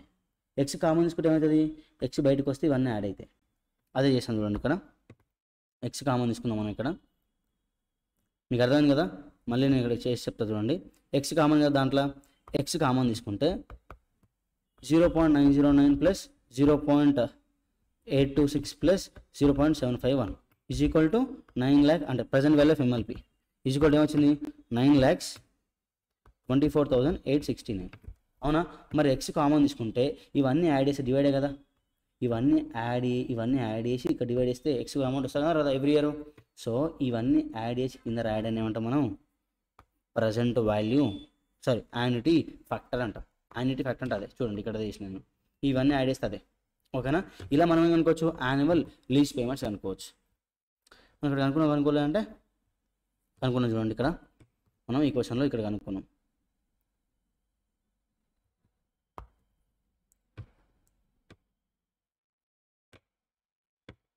$3,71,433 అనేది ఎవ్రీ ఇయర్ లీజ్ పేమెంట్ అనమాట. అది ఎవ్రీ ఇయర్ లీజ్ పేమెంట్ ఇంత. ఫస్ట్ స్టెప్లో సెకండ్ స్టెప్లో ఏమైపోయినాయి, యాన్యువల్ లీజ్ రెంట్ అయిపోయింది కదా. ఇప్పుడు ఏం కనుక్కోవాలి, అనండ్ ఫైనాన్స్ ఇన్కమ్ కనుక్కోవాలి. అనండ్ ఫైనాన్స్ ఇన్కమ్ అంటే మీనింగ్ ఏం చెప్పిన, gross investment minus net investment. మనకు తెలుసు కదా, gross investment is equal to MLP plus UGRV అని, అవునా. MLP కనుక్కున్నాం మనం ఇక్కడ, ఎవ్రీ ఇయర్ MLP ఇంత ప్లస్ థర్డ్ ఇయర్లో మనకి వస్తుంది యూజీఆర్వి వస్తుంది, ఓకేనా. ఇదంతా ఏంటిది, గ్రాస్ ఇన్వెస్ట్మెంట్. నెట్ ఇన్వెస్ట్మెంట్ అంటే మీనింగ్ ఏంటిది, ఇవన్నిటి యొక్క ప్రజెంట్ వాల్యూ తీసుకొస్తే అదే నెట్ ఇన్వెస్ట్మెంట్. డిఫరెన్స్ ఏంటిది, అనండ్ ఫైనాన్స్ ఇన్కమ్. ఇలా కనుక్కోవాలి. ఒకవేళ క్వశ్చన్లో మనకు లీజ్ రెంట్ మిస్ అవుతాయి, అంటే మినిమం లీజ్ పేమెంట్ మిస్ అవుతాయి, ఏం చేయాలి, ఫస్ట్ స్టెప్ నెంబర్ 1 ఏం చేయాలి, ప్రజెంట్ వాల్యూ ఆఫ్ MLP కనుక్కోవాలి. నెక్స్ట్ స్టెప్ ఏం చేయాలి, యాన్యువల్ లీజ్ రెంట్ కనుక్కోవాలి, ఓకేనా. That's how we need to solve అనమాట. ఒకవేళ క్వశ్చన్లో missing of data related to rental అయితే. నెక్స్ట్ కొన్నిసార్లు ఏమవుతుంది, ఇంట్రెస్ట్ రేట్ మిస్ అవుతుంది క్వశ్చన్లో. ఇంట్రెస్ట్ రేట్ మిస్ అయినప్పుడు ఏం చేయాలంటే, by using IRR method. By using IRR మనం ఏం చేయొచ్చు, ఏదైతే డిస్కౌంటింగ్ ఫ్యాక్టర్ వాడు ఇవ్వలేదో ఆ డిస్కౌంట్ ఫ్యాక్టర్ ఎట్లా కనుక్కుంటాం మనం, బై యూజింగ్ ఐఆర్ఆర్. ఐఆర్ఆర్ ఏంటంటే అంటే it is a rate where cost of asset or fair value of asset equal to present value of MLP plus present value of UGRV. ఏం చెప్తున్నాను ఇండైరెక్ట్గా అంటే, ఏ రేటు దగ్గర అయితే కాస్ట్ ఆఫ్ అసెట్ లేదా ఫెయిర్ వాల్యూ ఆఫ్ అసెట్ అనేది దేనికి ఈక్వల్ అవుతుందంట, present value of MLP plus present value of యూజీఆర్వికి ఈక్వల్ అవుతుందంట. ఏ రేటు దగ్గర అయితే ఫెయిర్ వాల్యూ ఆఫ్ అసెట్ లేదా cost of asset equal to present value of MLP plus present value of UGRV అవుతుందో ఆ రేటు మనం అనాలి ఐఆర్ఆర్ అనాలి. అంటే ఇండైరెక్ట్గా ఏం లేదు, ఇది 10%. ఈ క్వశ్చన్లో అయితే 10% ఐఆర్ఆర్ అవుతుంది. ఎందుకంటే ఈ రేట్ దగ్గర చెక్ చేసుకోరు మీరు, మనం ఏం ఫార్ములా అప్లై చేసినాం ఇక్కడ, fair value of asset equal to present value of MLP plus present value UGRV చేసినాం. ఏ రేట్తో చేసినాం 10% కదా. ఈ క్వశ్చన్ ఐఆర్ఆర్ అనేది 10%. అది ఎంత అనేది మనం కనుక్కోవాలి. ఇక్కడ ఇది కనుక్కోవాల్సింది ఏంటిది, ఐఆర్ఆర్. మనం ఇది కనుక్కోవాల్సింది ఇదే అనమాట. ఎట్లా కనుక్కుంటాం అంటే ఐఆర్ఆర్ ఎట్లా కనుక్కుంటాం, మీకు ఐఆర్ఆర్ అంటే మీనింగ్ అర్థమైంది కదా. ఇప్పుడు ఐఆర్ఆర్ అంటే మీనింగ్ ఐఆర్ఆర్ ఎట్లా కనుక్కోవాలరా అంటే by using trial and error. By using trial and error method చేస్తే మనకి ఏమొస్తుంది, ఐఆర్ఆర్ రేట్ వస్తుంది. ఒక ఎగ్జాంపుల్ తీసుకొని మనం సాల్వ్ చేద్దాం question. Annual lease rentals is equal to 1 lakh at the end of second year lease term. At the end of every year lease rental ఎంత ఇవ్వాలి, 1 lakh ఇవ్వాలి. Lease term 5 years. GRV is equal to 50,000. UGRV is equal to 30,000. Fair value of asset is equal to 4,20,000. Find out the interest rate IRR, interest rate implicit. ఈ మూడు ఒకటే, ఓకేనా. Question ఇది అడిగినా ఇదన్నా సేమ్ ఆన్సర్ చేయాల్సి ఉంటుంది. By using trial and error. By using trial and ఎర్రర్లో నేను చేస్తున్నా చూడండి. ఇయర్ 1 2 3 4 5 లీజ్ అంటే ఉంది, ఇయర్ 1లో 1 lakh ఉంది, 2 lakh 1 lakh up to 5 lakhs ఉంది. Sorry, every year 1 lakh up to 5 years వరకు ఉంది. నెక్స్ట్ మనకేం చెప్తున్నాడు వాడు, జిఆర్వి యూజిఆర్వి కూడా ఉంది. సో ఇది తీసుకోవాలి కదా. 10% దగ్గర తీసుకున్నాం, డిస్కౌంట్ 10 అప్లా అనుకున్నాం. మనకోసేపు ట్రయల్ దగ్గర 10 రేట్తో ట్రయల్ వేసినాం. ఇక్కడ మనకేమైనా వచ్చింది 4,28,686 వచ్చింది. బట్ మనకు ఫెయిర్ వాల్యూ ఆఫ్ అసెట్ ఎంత ఉంది, 4 lakh ఉంటుంది. మనం ఏమనుకున్నాం, ఐఆర్ఆర్ అంటే ఏం చెప్పినాం, fair value of asset equal to present value of MLP plus present value of UGRV అన్నాం కదా. Present value of MLP plus present value of UGRV చేస్తే మనకి ఎంత వచ్చినా సరే 4,28,000 వచ్చింది. అంటే 10% దగ్గర చేస్తే ఫెయిర్ వాల్యూకి ఈక్వల్ అయిందా, కాలే కదా. ఇంకో రేట్ తీసుకోవాలి మనం, అది ఇంకో ట్రయల్ వేద్దాం. 12% దగ్గర వేద్దాం. చేస్తే అట్లనే సేమ్ చేస్తే ఎంత వచ్చింది మనకు, 4,05,860 వచ్చింది. అంటే 12% ఈక్వల్ కాదు, 12% ఫెయిర్ 12% రేట్ కనుక ఫెయిర్ వాల్యూ ఆఫ్ అసెట్కి ఈక్వల్ కాదు కదా ఆన్సరు.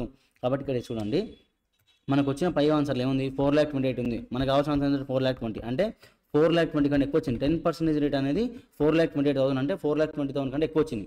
ఇక్కడ ఎంత వచ్చింది, 12% తీసుకుంటే 4,20,000 కంటే తక్కువ వచ్చింది. అంటే రేట్ ఎక్కడ ఉన్నట్టు మరి ఐఆర్ఆర్ ఈ రెండింటిల మధ్యలో ఉన్నట్టు.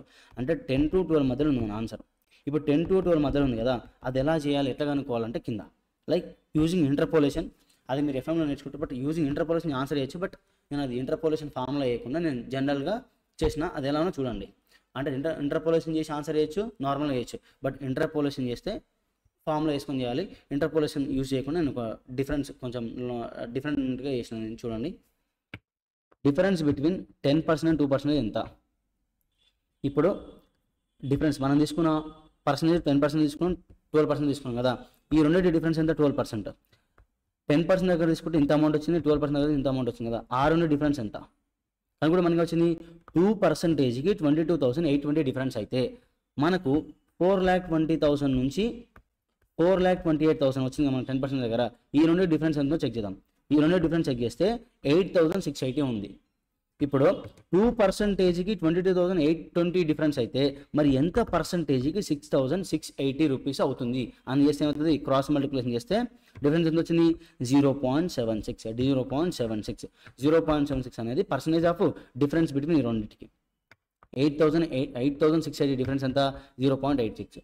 ఈ 8,680 ఏ దాంతో కంపేర్ చేస్తే డిఫరెన్స్ వచ్చింది, ఏ డిఫరెన్స్ వచ్చింది, ఈ 10% రేట్తో చేస్తే ఈ డిఫరెన్స్ వచ్చింది. కాబట్టి ఈ దాన్ని ఏం చేయాలి, దీనికి యాడ్ చేస్తే మనకు వచ్చేది ఐఆర్ఆర్. ఓకేనా. ఇది మీకు అర్థం కాకపోతే ఇంటర్పోలేషన్ మీరు ఎఫ్ఎంలో వేయచ్చు, ఆ ఫార్ములా వేసి కూడా డైరెక్ట్ అప్లై అవుతుంది మీకు. ఓకేనా. ఇది కొంచెం లాజికల్గా ఆలోచిస్తే ఇది వస్తుంది. మేబీ ఒకవేళ అర్థమైతే ఓకే, అర్థం కాకపోతే ఇంటర్పోలేషన్ యూజ్ చేసుకోండి. ఓకేనా. That's how we find IRR. ఒకవేళ క్వశ్చన్ ఐఆర్ఆర్ లేకపోతే ట్రయల్ అండ్ ఎర్రర్ ఇట్లా చేసి మనం ఏం చేయాలి, అప్లై చేసుకోవాల్సి ఉంటుంది. ఓకేనా.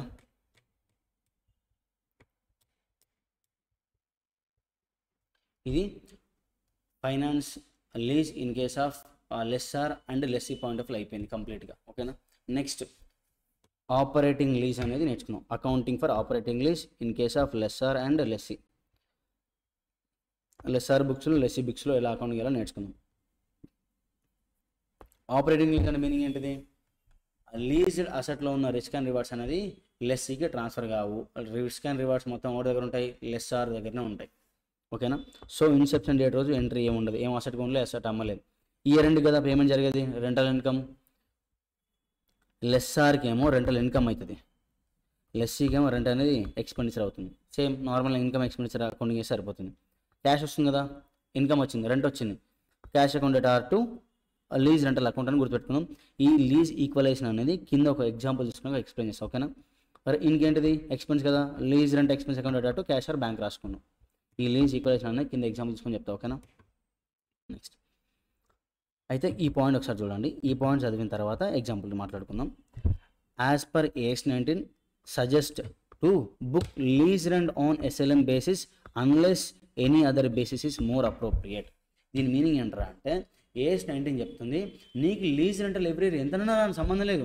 లెస్సార్ అంటోడు లీజ్ రెంట్ ఎంత ఇవ్వండి, అమౌంట్ వైజ్గా ఎంత ఇవ్వండి, but lease for example lease rent ఎంత ఇవ్వండి, బట్ నువ్వేం చేయాలి, వచ్చిన లీజ్ రెంట్ని SLM బేసిస్ పైన బుక్ చేసుకొని రావాలన్నాడు. దీనికి ఎగ్జాంపుల్ చెప్తే మీకు అర్థమవుతుంది చూడండి. XYZ limited gave building on rent to ABC limited for 5 years operating lease అన్నాడు. Lease rent year 1 to 5 years ఇచ్చిండు. అంటే ఇక్కడ ఏంది, ఈ 50,000 అనేది లీజ్ రెంట్ అనమాట. అంటే amount paid by lessee to lessor అనమాట ఇది. అట్లా టోటల్ లీజ్ టర్మ్ వచ్చేసరికి ఎంత అమౌంట్ వచ్చింది, లెస్సీ అంటాడు ఎంత పే చేసిండు, 3,50,000 పే చేసిండు. ఈ దాన్ని ఈ 50,000 వచ్చిందని చెప్పి నీకు లీజ్ రెంట్ ఫస్ట్ ఇయర్ 50,000 అని రాయకూడదు అనమాట. ఎందుకోసం AS 19 ఏం చెప్తుంది, నీకు వచ్చిన మొత్తం రెంటాన్ని SLM బేసిస్ పైన డివైడ్ చేసి అది ఇన్కమ్ అనుకోమని చెప్తుంది. అంటే చూడండి ఇక్కడ average rent per annum under SLM basis total rent divided by lease term వేస్తే మనకి వస్తుంది SLM రెంట్ వస్తుంది. SLM రెంట్ ఈచ్ ఇయర్ అంటే నీకు రెంటల్ ఇన్కమ్ 70,000 ఈచ్ ఇయర్ అనమాట. బట్ నీకు ఎంత వచ్చింది, 50,000 రికవర్ అయింది. నీ lease rental every year 70,000, but నీకు ఎంత రికవర్ అయింది, ఫస్ట్ ఇయర్లో 50,000, సెకండ్ ఇయర్లో 60,000, థర్డ్ ఇయర్లో 70,000, ఫోర్త్ ఇయర్లో 80,000, నైన్త్ ఇయర్లో ఇది రికవరీ ఆఫ్ అమౌంట్ అన్నమాట, రికవరీ ఆఫ్ రెంట్. ఇది రెంట్ కాదు, నీకు రెంట్ ఎంత వచ్చింది అనేది. నీ రెంటల్ ఇన్కమ్ ఎంత, 70,000 పర్ ఈచ్ ఇయర్ అన్నమాట. ఎవరికి ఇది, లెస్సార్కి. మరి లెస్సీకి ఎక్స్పెన్స్ ఎంత, 70,000. అర్థమైందా?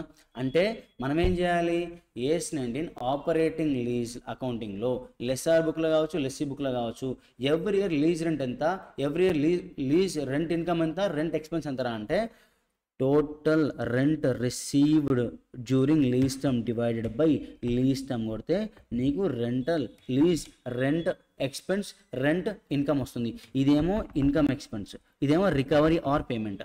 ఇది recovery in the point of lessor, lessee point of law payment. ఇది recovery in case of lessor, payment in case of lessee. ఇది lease rent income in case of lessor, lease rent expense in case of lessee. ఓకేనా? ఇలా మనం accounting చేయాల్సి ఉంటుంది. చూడండి, ఈ దానికి అదే మీనింగ్, ఈ దానికి అదే మీనింగ్ అనమాట. మరి ఈక్వలైజేషన్ ఏంటంటే అంటే కింద నా ఎంట్రీ రాసిన చూడండి ఒకసారి. క్యాష్ ఆర్ బ్యాంక్, లెస్సార్కి ఎంత అమౌంట్ వచ్చింది, లీజ్ రెంటల్ ఇన్కమ్ మాత్రం 70,000 బుక్ చేసిండు, బట్ వాడికి ఎంత అమౌంట్ వచ్చింది, 50,000 వచ్చింది కదా. మరి ఇంకో 20,000 ఎటువైంది, మరి రావాల్సి ఉంది. ఆ రావాల్సిన ఏదైతే రావాల్సిన అమౌంట్ ఉందో దాన్ని ఏం చేయాలి, లీజ్ ఈక్వలైజేషన్ అకౌంట్కి ట్రాన్స్ఫర్ చేయాలి. అలా లీజ్ ఈక్వలైజేషన్ అనే ఒక లెడ్జర్ ఐటమ్ వచ్చింది బుక్లోకి, ఇన్ ద బుక్స్ ఆఫ్ లెస్సార్. మరి లెస్సీకి అంటే లీజ్ రెంటల్ ఎక్స్పెన్స్ కదా, ఎక్స్పెన్స్ డెబిట్ చేసినావు, ఎక్స్పెన్స్ 70,000, బట్ నువ్వు ఎంత పే చేసినావు, నువ్వు 70,000 ఎక్స్పెన్స్ అయితే నువ్వు పేమెంట్ ఎంత చేసినావు, 50,000 పే చేసినావు. ఇంకా 20,000 ఏంటిది మరి నీకు లయబిలిటీ కదా, లయబిలిటీ. సో లీజ్ ఈక్వలైజేషన్కి అమౌంట్ ట్రాన్స్ఫర్ చేసినావు. నువ్వు ఎంతైతే పే చేయాలో అదంతా ఎక్కడ ట్రాన్స్ఫర్ చేసినావు, లీజ్ ఈక్వలైజేషన్ ట్రాన్స్ఫర్ చేసినావు. ఓకేనా? ఇలా ఏం చేయాలి, ఎవ్రీ ఇయర్ ట్రాన్స్ఫర్ చేస్తే at the end of lease term lease equalisation amount అనేది 0 అయిపోతుంది. In the books of lessee కావచ్చు, లెస్సార్ కావచ్చు. ఓకేనా? This is how we have to do accounting in the books of lessee and lessor and lessee in operating lease. ఇదన్నమాట concept. ఓకేనా? But SLM basis మీద book చేయడానికి AS 19 recommend చేస్తుంది కదా, but AS 19 కొన్ని ఎక్సెప్షన్స్ ఉన్నాయి కదా, SLM బేసిస్కి కొన్ని ఎక్సెప్షన్స్ ఉన్నాయి. అంటే ఒకవేళ sometimes we have to book lease rent not in the ratio of SLM but in the ratio of output or number of hours. మనం మాట్లాడుకున్నాం కదా, నార్మల్గా అయితే ఆపరేటింగ్ లీజ్ ప్రకారం లీజ్ రెంట్ ఎట్లా బుక్ చేయాలి, SLM బేసిస్ పైన, బట్ ఎక్సెప్షన్ ఏంటిది unless any other basis is more appropriate. మనకు అనిపిస్తుంది ఎస్ఎల్ఎం బేసిస్ అప్రోప్రియేట్ కాదు, అవుట్పుట్ మెథడ్ ఇంకొంచెం అప్రోప్రియేట్గా ఉంది, లేదా నెంబర్ ఆఫ్ అవర్స్ మెథడ్ అనేది కొంచెం అప్రోప్రియేట్గా ఉందన్నప్పుడు లీజ్ రెంట్ అనేది ఏమంటారు ఎస్ఎల్ఎం బేసిస్ కాకుండా ఈ అవుట్పుట్ బేసిస్ కానీ number of hours basis use చేసుకొని అకౌంటింగ్ చేయాలి. అది ఎలా చేయాలో ఎగ్జాంపుల్ తీసుకొని మాట్లాడుకుందాం. XYZ limited gave machine on rent to ABC limited for 3 years. ఆ 3 yearsలో రెంట్ తీసుకుందామన్నమాట. XYZ లిమిటెడ్ ABC లిమిటెడ్కి మెషిన్ రెంట్కి ఇచ్చింది. ఆ మెషిన్ ఎట్లా వాడుకుంటుందంటే ABC లిమిటెడ్ ఎస్టిమేటెడ్ యూనిట్స్ ప్రకారం, అంటే టోటల్ ఆ మెషిన్ యూజ్ చేసుకొని 60,000 యూనిట్స్ ప్రొడ్యూస్ చేసినామన్నమాట టోటల్గా 3 years మొత్తాన్ని కలిపి. బట్ ఇయర్ 1లో 20, ఇయర్ 2లో 10, ఇయర్ 3లో 30. ఒకవేళ ఆ మెషిన్ని హవర్స్ నెంబర్ ఆఫ్ అవర్స్ లెక్క వాడుకుంది అనుకుంటే total hours used by using machine ఎంత 60,000 అవర్స్. బట్ ఇయర్ 1లో 10,000 అవర్స్ వాడింది, ఇయర్ 2లో 30,000, ఇయర్ 3లో 20,000.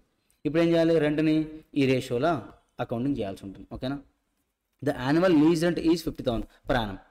ఇదేంటిది 50,000 పర్ యానం రెంట్ రిసీవ్డ్. ఇది calculate the lease rent expense income and pass interest. ఏమన్నా అంటే ఈ 50,000 ఏంటిది received, lessor point of rent received, ఇది lessee point of rent paid. But rent expenditure rent income అనేది ఇంకా తెలియదు మనకు, ఈ బేసిస్ పైన కనుక్కోవాలి. రెంట్ ఇన్కమ్ రెంట్ ఎక్స్పెన్స్ అనేది. ఇదేంటిది rent received rent paid. Lease rent for 3 years ఎంత మొత్తం 1,50,000. ఎస్ఎల్ఎం బేసిస్ పైన ఎంత అవుతుంది 50,000 each year rental expense rental income అవుతుంది. బట్ ఈ బేసిస్ మనం ఫాలో అవ్వదు. ఎందుకోసం ఇక్కడ యూనిట్స్ ఇచ్చిండు, అవుట్పుట్ ఇచ్చిండు, మెషిన్ అవర్స్ ఇచ్చింది, కాబట్టి ఆ బేసిస్ పైన కనుక్కోవాలి. Total estimated total lease rent ఎంత మనకి ఎంత వచ్చింది 1,50,000 total lease rent divided by total estimated units into first year units, year 1 units చేసిన వస్తుంది 20,000. ఇది లీజ్ రెంట్ ఎవరి బుక్లో సరే, ఇది లీజ్ రెంట్ ఎక్స్పెన్స్ కావచ్చు, ఇన్కమ్ కావచ్చు, ఇద్దరు బుక్లో. సెకండ్ ఇయర్ ఎంత వచ్చింది 25,000 వచ్చింది.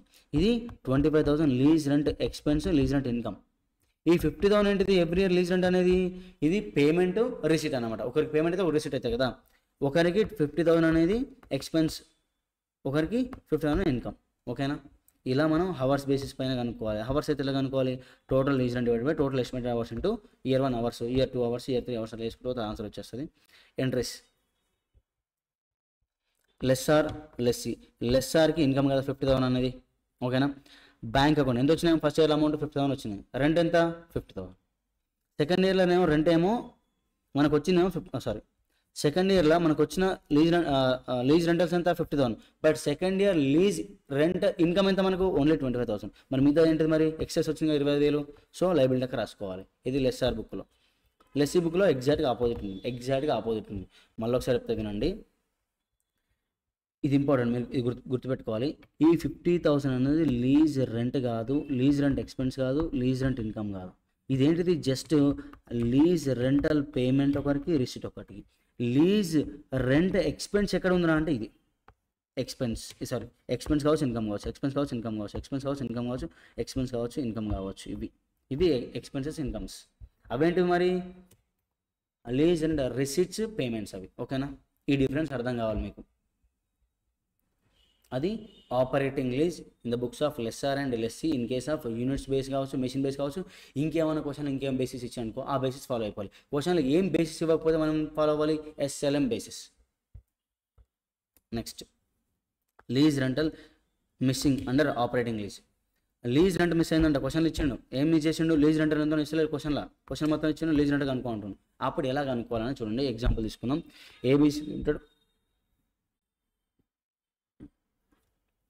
ABC Limited gave machine on lease for 3 years. Operating lease for equal annual lease rentals to yield 30% profit margin on cost ₹1,50,000.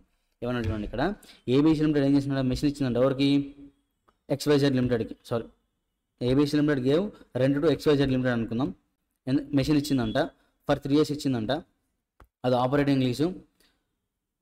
Rent ఎంతనో చెప్తలేడు, ఎవ్రీ ఇయర్ రెంట్ ఎంతనో చెప్తలేడు. But ఏం చెప్తున్నాడు, operating lease for equal annual lease rentals to yield 30% profit on margin on cost 1,50,000. ఇక్కడ ఏమంటే lease rentals every year same కావాలంట.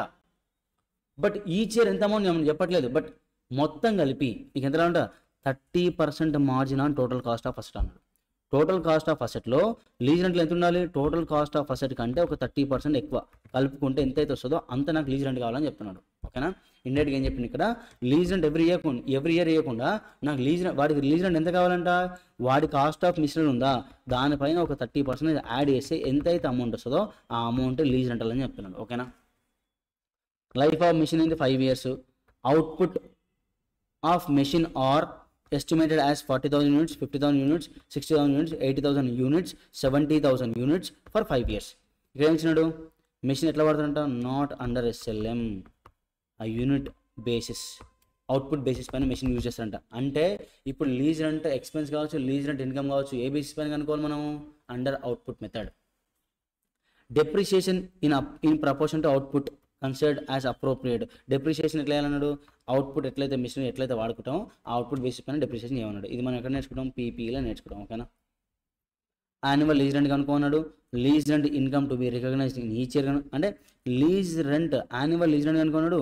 Lease rent income to be recognised in each year కనుక్కున్నాడు. Depreciation for 3 years కనుక్కున్నాడు. First of all annual lease rent ఎందులో కనుక్కుందాం.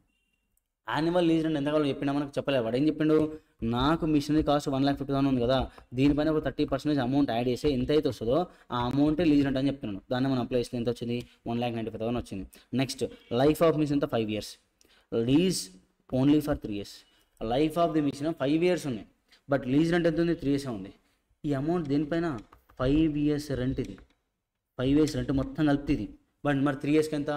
Direct 1,95,000 divide by 5 into 3 వేస్తామా? అట్లా వేయకూడదు. అదేమొస్తుంది మనకు? 1,95,000 డివైడ్ బై 5 into 3 వేస్తాం వస్తుంది? 3 years అమౌంట్ వస్తుంది. ఆ 3 years అమౌంట్ అనేది ఏంటిది? 3 years రెంట్. మనం అట్లా అనుకుంటే ఏమొస్తాం మనకు?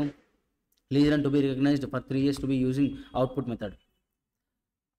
మనం చెప్పుకున్నాం కదా అవుట్పుట్ మెథడ్ అని చెప్పి, అవుట్పుట్ మెథడ్ అప్లై చేయాల్సి ఉంటుంది. ఇక్కడ 1,95,000 అనేది లీజ్ రెంట్ ఏ బేసిస్ పైన? నాట్ అండర్ SLM బేసిస్ పైన. ఏ బేసిస్ పైన? యూనిట్స్ బేసిస్ పైన వేయాలి.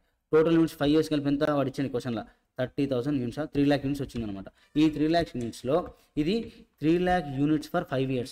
మరి 3 years రెంట్ కావాలంటే మనకి ఏం కావాలి? 3 years అవుట్పుటే కావాలి. మనకి ఇదేంటిది? 3 lakh యూనిట్స్ అంటే 5 yearsకి. ఈ రెంట్ దేనికి? 5 yearsకి. ఇది మనకి ఎంత కావాలి? మరి 3 yearsకి కావాలి. ఎందుకోసం? రెంట్ ఎన్ని రోజులు ఇచ్చినా మనం? 3 years ఇచ్చినాం అంటే మనకి 3 years అవుట్పుటే కావాలి. ఇదేంటిది? 1,95,000 అనేది 3 lakh యూనిట్స్కి ఈక్వల్. అది మరి మనకేం కావాలి? 3 yearsకే కావాలి. అంటే మనకి 3 yearsకి ఎంత అనుకోవాలి? ఇప్పుడు 3 lakh యూనిట్స్కి 1,95,000 అమౌంట్ అయితే మరి ఈ 3 years యూనిట్స్కి ఎంత అని క్రాస్ మల్టిప్లై చేసి ఆన్సర్ వస్తుంది. చూడండి ఇప్పుడు total lease rent for 3 years ఎంత? Total lease rent for 5 years 3 years output 1,95,000 equal to 3 lakh యూనిట్స్కి మనకి ఎంత? మరి 3 years అవుట్పుట్ ఎంత అయింది? 1,50,000 అయింది. మరి దానికి ఎంత? 97,500. అంటే 3 years రెంట్ ఎంత? 97,500. ఓకేనా? 3 years రెంట్ కలిపి 97,500 అన్నాడు. Annual lease rent equal for all years. వాడు ఏమన్నాడు? ఎవ్రీ ఇయర్ లీజ్ రెంట్ ఏమన్నాడు?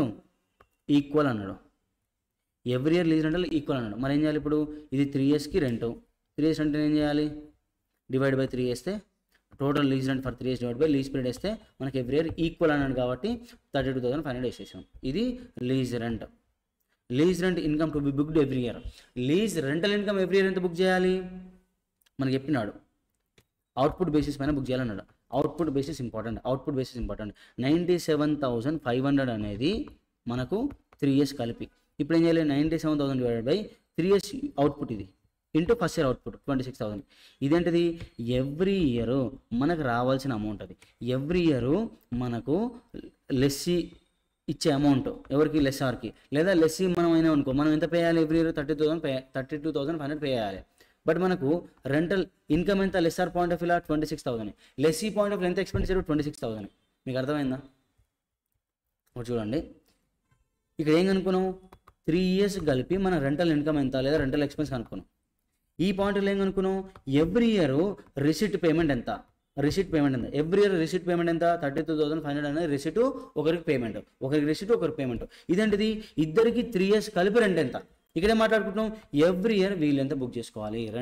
రెంట్ ఇన్కమ్ అనేది, రెంట్ ఎక్స్పెన్స్ అనేది వీళ్ళు ఎవ్రీ ఇయర్ ఎంత బుక్ చేసుకోవాలనేది ఇక్కడ ఈ point.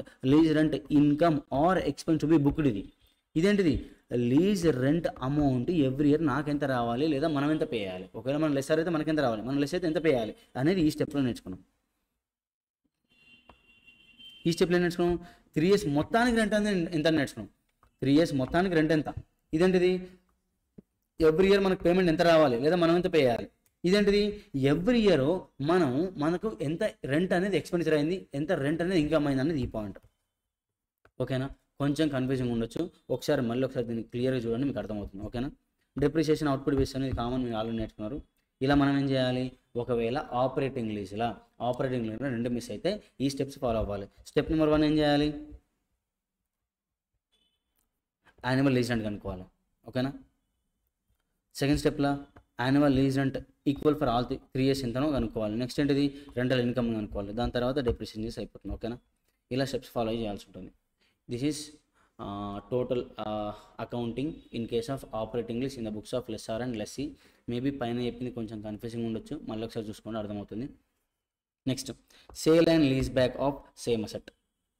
Sale and lease back అంటే ఏం లేదు, ఇప్పుడు మన దగ్గర ఒక అసెట్ ఉంది, ఎవరికో అమ్మేసినాం, వాళ్ళ దగ్గర నుంచి సేమ్ అదే అసెట్ ఏదైతే అమ్మినామో దాన్ని లీజ్ బ్యాక్ తీసుకున్నాం అనమాట. ఆ లీజ్ బ్యాక్ తీసుకోవడం వల్ల మేబీ ఆపరేటింగ్ లీజ్ కానీ ఫైనాన్స్ లీజ్ కావచ్చు. ఏదైతే మనం లీజ్ బ్యాక్ తీసుకున్నామో ఆ లీజ్ బ్యాక్ చేసే క్రమంలో ఆ లీజ్ అనేది maybe operating lease or finance lease. మనం ఆల్రెడీ ఆపరేటింగ్ లీజ్ ఎట్లా అకౌంటింగ్ చేయాలి, ఫైనాన్స్ లీజ్ ఎట్లా అకౌంటింగ్ చేయాలో ఆల్రెడీ పైన నేర్చుకున్నాం. బట్ దీంతో పాటు వేసినట్టు ఇది కూడా కవర్ చేసింది. ఇప్పుడు మనం అసెట్ అమ్మినాం కదా, అసెట్ సేల్ చేసినాం కదా, అసెట్ సేల్ చేసినప్పుడు ప్రాఫిట్ వచ్చిందా లాస్ వచ్చిందా, ఆ అకౌంటింగ్ ఆ ప్రాఫిట్ లాస్ని ఎట్లా అకౌంటింగ్ చేయాలో AS 19 చెప్తుంది. ఓకేనా, ఇక్కడ ఇంపార్టెంట్ ఏంటంటే సేల్ అండ్ లీజ్ బ్యాక్లా సేల్ చేసినప్పుడు ప్రాఫిట్ లాస్ వచ్చింది కదా, ఆ ప్రాఫిట్ లాస్ని ఎట్లా బుక్ చేయాలి, ఎట్లా అకౌంటింగ్ చేయాలి అనేది విధంగా AS 19 చెప్తుంది. అమ్మిన తర్వాత లీజ్ తీసుకున్నాం కదా, ఆ లీజ్ అనేది ఏమవుతుండొచ్చు, ఆపరేటింగ్ లీజ్ అవుతుండొచ్చు, ఫైనాన్స్ లీజ్ అవుతుండొచ్చు. Operating lease finance lease already మనం పైన నేర్చుకున్నాం కదా. అంటే సేల్ అండ్ లీజ్ బ్యాక్లో సేల్ చేసినప్పుడు ప్రాఫిట్ ఆర్ లాస్ ఎట్లా అకౌంటింగ్ చేయాలో AS 19 చెప్తుంది. లీజ్ బ్యాక్ చేసినప్పుడు అది ఆపరేటింగ్ లీజ్ ఫైనాన్స్ లీజ్ అయితే కదా, అది ఎలా అకౌంటింగ్ చేయాలో ఈ చాప్టర్నే చెప్తుంది. ఓకేనా, ఇక్కడ 2 కవర్ అయినాయి. మనకి ఏది ఇంపార్టెంట్ అంటే ఈ ప్రాఫిట్ అండ్ లాస్ ఎట్లా బుక్ చేయాలనేది ఇంపార్టెంట్. ఇక్కడ both accounting are covered under AS 19. చూడండి, సేల్ అండ్ లీజ్ బ్యాక్ చేయడం వల్ల ఏమొచ్చింది, ఫైనాన్స్ లీజ్ అరైజ్ అయింది. సేల్ అండ్ లీజ్ బ్యాక్ చేయడం వల్ల ఫైనాన్స్ లీజ్ అరైజ్ అయింది. అదర్ ఫైనాన్స్ లీజ్ కావచ్చు, ఆపరేటింగ్ లీజ్ అవుతుండొచ్చు. మనకేమైంది, ఫైనాన్స్ లీజ్ అనుకుందాం. అప్పుడు profit or loss on sale ఎట్లా బుక్ చేయాలనేది important. It is to be amortized over the lease term in the proportion of depreciation. మనకు profit వచ్చింది 100 రూపీస్, మనకు సేల్ అండ్ లీజ్ బ్యాక్ చేయడం వల్ల 100 రూపీస్ ప్రాఫిట్ వచ్చింది. ఈ 100 రూపీస్ని ఎట్లా చేయాలరా అంటే, ఎట్లా ఒకటేసారి P&L ఇన్కమ్ అని రాసుకోవాలి, ప్రాఫిట్ అని రాసుకోవద్దు, అట్లా రాసుకోవద్దు.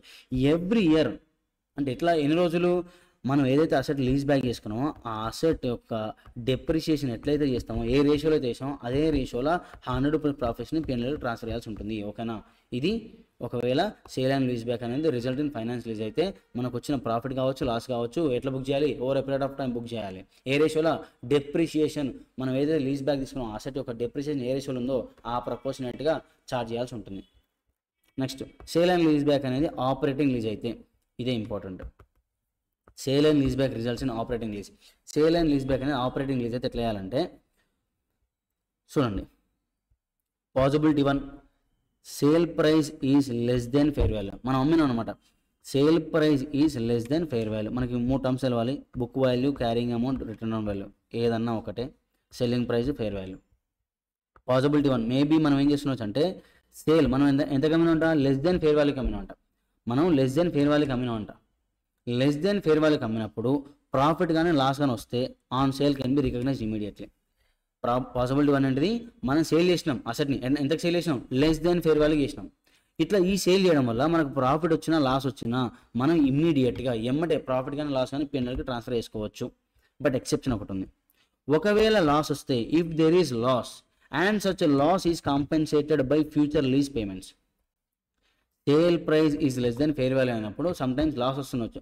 ఆ లాస్ వచ్చినప్పుడు చెక్ చేసుకోవాలి, మనం చెక్ చేసుకోవాలి. ఆ లాస్ కనుక ఏదైతే లాస్ వచ్చిందో ఆ లాస్ అనేది ఏమైనా ఫ్యూచర్లో వచ్చే పేమెంట్, ఏవైతే ఫ్యూచర్లో వచ్చే లీజ్ పేమెంట్స్ ఉన్నాయో దాంట్లో ఏమైనా కాంపెన్సేట్ అవుతుందా.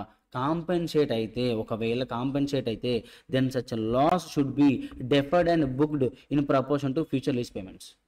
ఒకవేళ మనకు వచ్చిన లాస్ కనుక ఫ్యూచర్లో లీజ్ పేమెంట్ చేస్తాం కదా, మనం ఫ్యూచర్లో లీజ్ పేమెంట్ చేసేటప్పుడు దాంట్లో ఏమైనా కాంపెన్సేషన్ జరుగుతుందా, జరిగితే అది ఈ లాస్ని ఒక ఇమీడియట్గా బుక్ చేయొద్దు. ఎట్లా బుక్ చేయాలి, మనం ఫ్యూచర్ పేమెంట్ ఎట్లయితే చేస్తున్నామో ఆ రేషియోలో లాస్ని బుక్ చేసుకుంటూ రావాలి, over period of lease term చేసుకుంటూ రావాలి. ఓకేనా, ప్రాఫిట్ ఆర్ లాస్ ఎట్లా, మరి ప్రాఫిట్ ప్రాఫిట్ వస్తే లాస్ వస్తే అని చెప్తాను కదా, మరి ప్రాఫిట్ ఆర్ లాస్ ఎట్లా వస్తుంది అంటే difference between selling price and return down value. దీనికి కింద ఎగ్జాంపుల్ మాట్లాడినా నేను, ఒకవేళ అర్థం కాకపోతే కింద మీకు నీట్గా అర్థమవుతుంది, బట్ కాన్సెప్ట్ అయితే ఇదే. ఈ కాన్సెప్ట్ నుంచి ఆ క్వశ్చన్ వచ్చింది, ఈ కాన్సెప్ట్ వినుకుంటూ రండి, క్వశ్చన్ కూడా ఎక్స్ప్లెయిన్ చేస్తాం మీకు. పాసిబిలిటీ 2, మేబీ మనం ఏదైతే అమ్మిన అసెట్ ఈక్వల్ టు ఫేర్ వాల్యూకి అమ్మొచ్చు, అప్పుడు ఏమవుతుంది, మేబీ ప్రాఫిట్ ఆర్ లాస్ వస్తుండొచ్చు. ఏం చేయాలి, ప్రాఫిట్ ఆర్ లాస్ వచ్చినప్పుడు ఇమీడియట్గా బుక్ చేయాలి. ఈ ప్రాఫిట్ ఆర్ లాస్ ఎట్లా కనుక్కోవాలి, profit or loss equal to difference between selling price and WTV అంటే క్యారింగ్ అమౌంట్. ఓకేనా. పాసిబిలిటీ 3, సెల్లింగ్ ప్రైస్ అనేది ఫేర్ వాల్యూ కన్నా ఎక్కువ ఉండొచ్చు. సెల్లింగ్ ప్రైస్ అనేది ఒకవేళ ఫేర్ వాల్యూ కన్నా ఎక్కువ ఉంటే అప్పుడు ఏం చేయాలరా అంటే 2 ఆన్సర్లు ఉంటాయి. అప్పుడు 2 విధాలుగా ఆన్సర్ కనుక్కోవాలి, 2 స్టెప్ మోడల్ కనుక్కోవాలి answer.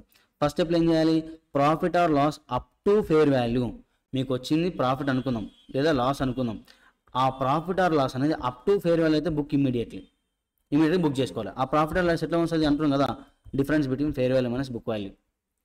Excess selling price over and above fair value. మీ సెల్లింగ్ ప్రైస్ అనేది ఫేర్ వాల్యూ కన్నా ఎక్కువ చూసినామా, ఎంతైతే ఎక్కువ ఉందో ఆ అమౌంట్ ఏం చేయాలి, డెఫర్ చేయాలి over the period of which asset is expected to be used. దీనికి కింద ఎగ్జాంపుల్ మాట్లాడుకుంటే చెప్తా చూడండి. Profit selling price minus fair value. Example తీసుకుందాం. అసెట్ ఏం చేసినామంటే బుక్ వాల్యూ ఎంత ఉంది, 100 lakh ఉంది. సెల్లింగ్ ప్రైస్ ఎంత ఉంది, 120 lakhs ఉంది. ఫేర్ వాల్యూ 130 lakh ఉంది. పాసిబిలిటీ 1 ఏంటిది, ప్రాఫిట్ ఆర్ లాస్ రావచ్చు.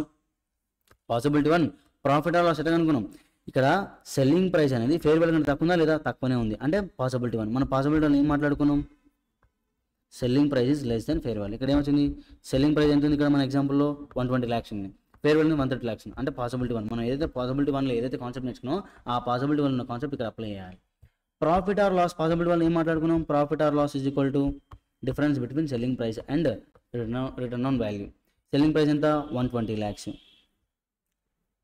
120 lakhs. బుక్ వాల్యూ డిఫరెన్స్ ఎంత వచ్చింది మనకు, selling price 120 lakhs, book value 100 lakhs. మనకు వచ్చిన ప్రాఫిట్ ఏం చేయాలి ఇప్పుడు మనం, బుక్ ఇమ్మీడియట్లీ. ఎవరు ఎప్పుడు ఇక్కడ మనకు ఇక్కడ చెప్పింది కదా, ఏమంటే బుక్ చేసుకోవచ్చు. ఓకే, ఏమంటే బుక్ చేసుకోవచ్చు. అంటే సెల్లింగ్ ప్రైస్ అనేది ఫేర్ వాల్యూ కంటే తక్కువ ఉండొచ్చు. ఎందుకోసం, మేబీ అసెట్ అనేది డ్యామేజ్ అయి ఉంది అనుకో, ఫేర్ వాల్యూ కంటే తక్కువ అమ్ముకుంటాం కదా, అట్లా అమ్ముకున్నప్పుడు మనకు ప్రాఫిట్ వచ్చింది, అప్పుడు ఏం చేయాలి, మనం ప్రాఫిట్ని ఇమీడియట్గా బుక్ చేయాలి. ఎవరు ఇప్పుడు మనకు పాసిబిలిటీ అని పైన మాట్లాడుకున్నాం మనం. సెల్లింగ్ ప్రైస్, దీని ఈ example number 2, selling price 80 lakhs ఉంది, ఫేర్ వాల్యూ 130 lakhs ఉంది. అంటే ఇదేంటి మళ్ళీ పాసిబిలిటీ 1. అంటే సెల్లింగ్ ప్రైస్ అనేది లెస్ దెన్ ఫేర్ వాల్యూ ఉంటుంది, పాసిబిలిటీ 1 కదా. ప్రాఫిట్ ఆర్ లాస్ ఎట్లా కనుక్కోవాలి, difference between selling price and WTV చేస్తే మనకి వచ్చింది 20 lakhs లాస్ వచ్చింది. లాస్ అని ఏం చేయాలి, ఇమీడియట్గా బుక్ చేయాలి. ఎవరెప్పటికీ నీకు ప్రాఫిట్ ఆర్ లాస్ ఏం చేయాలి, ఇమీడియట్గా బుక్ చేయాలి. ఒకవేళ నీకు వచ్చిన లాస్ కనుక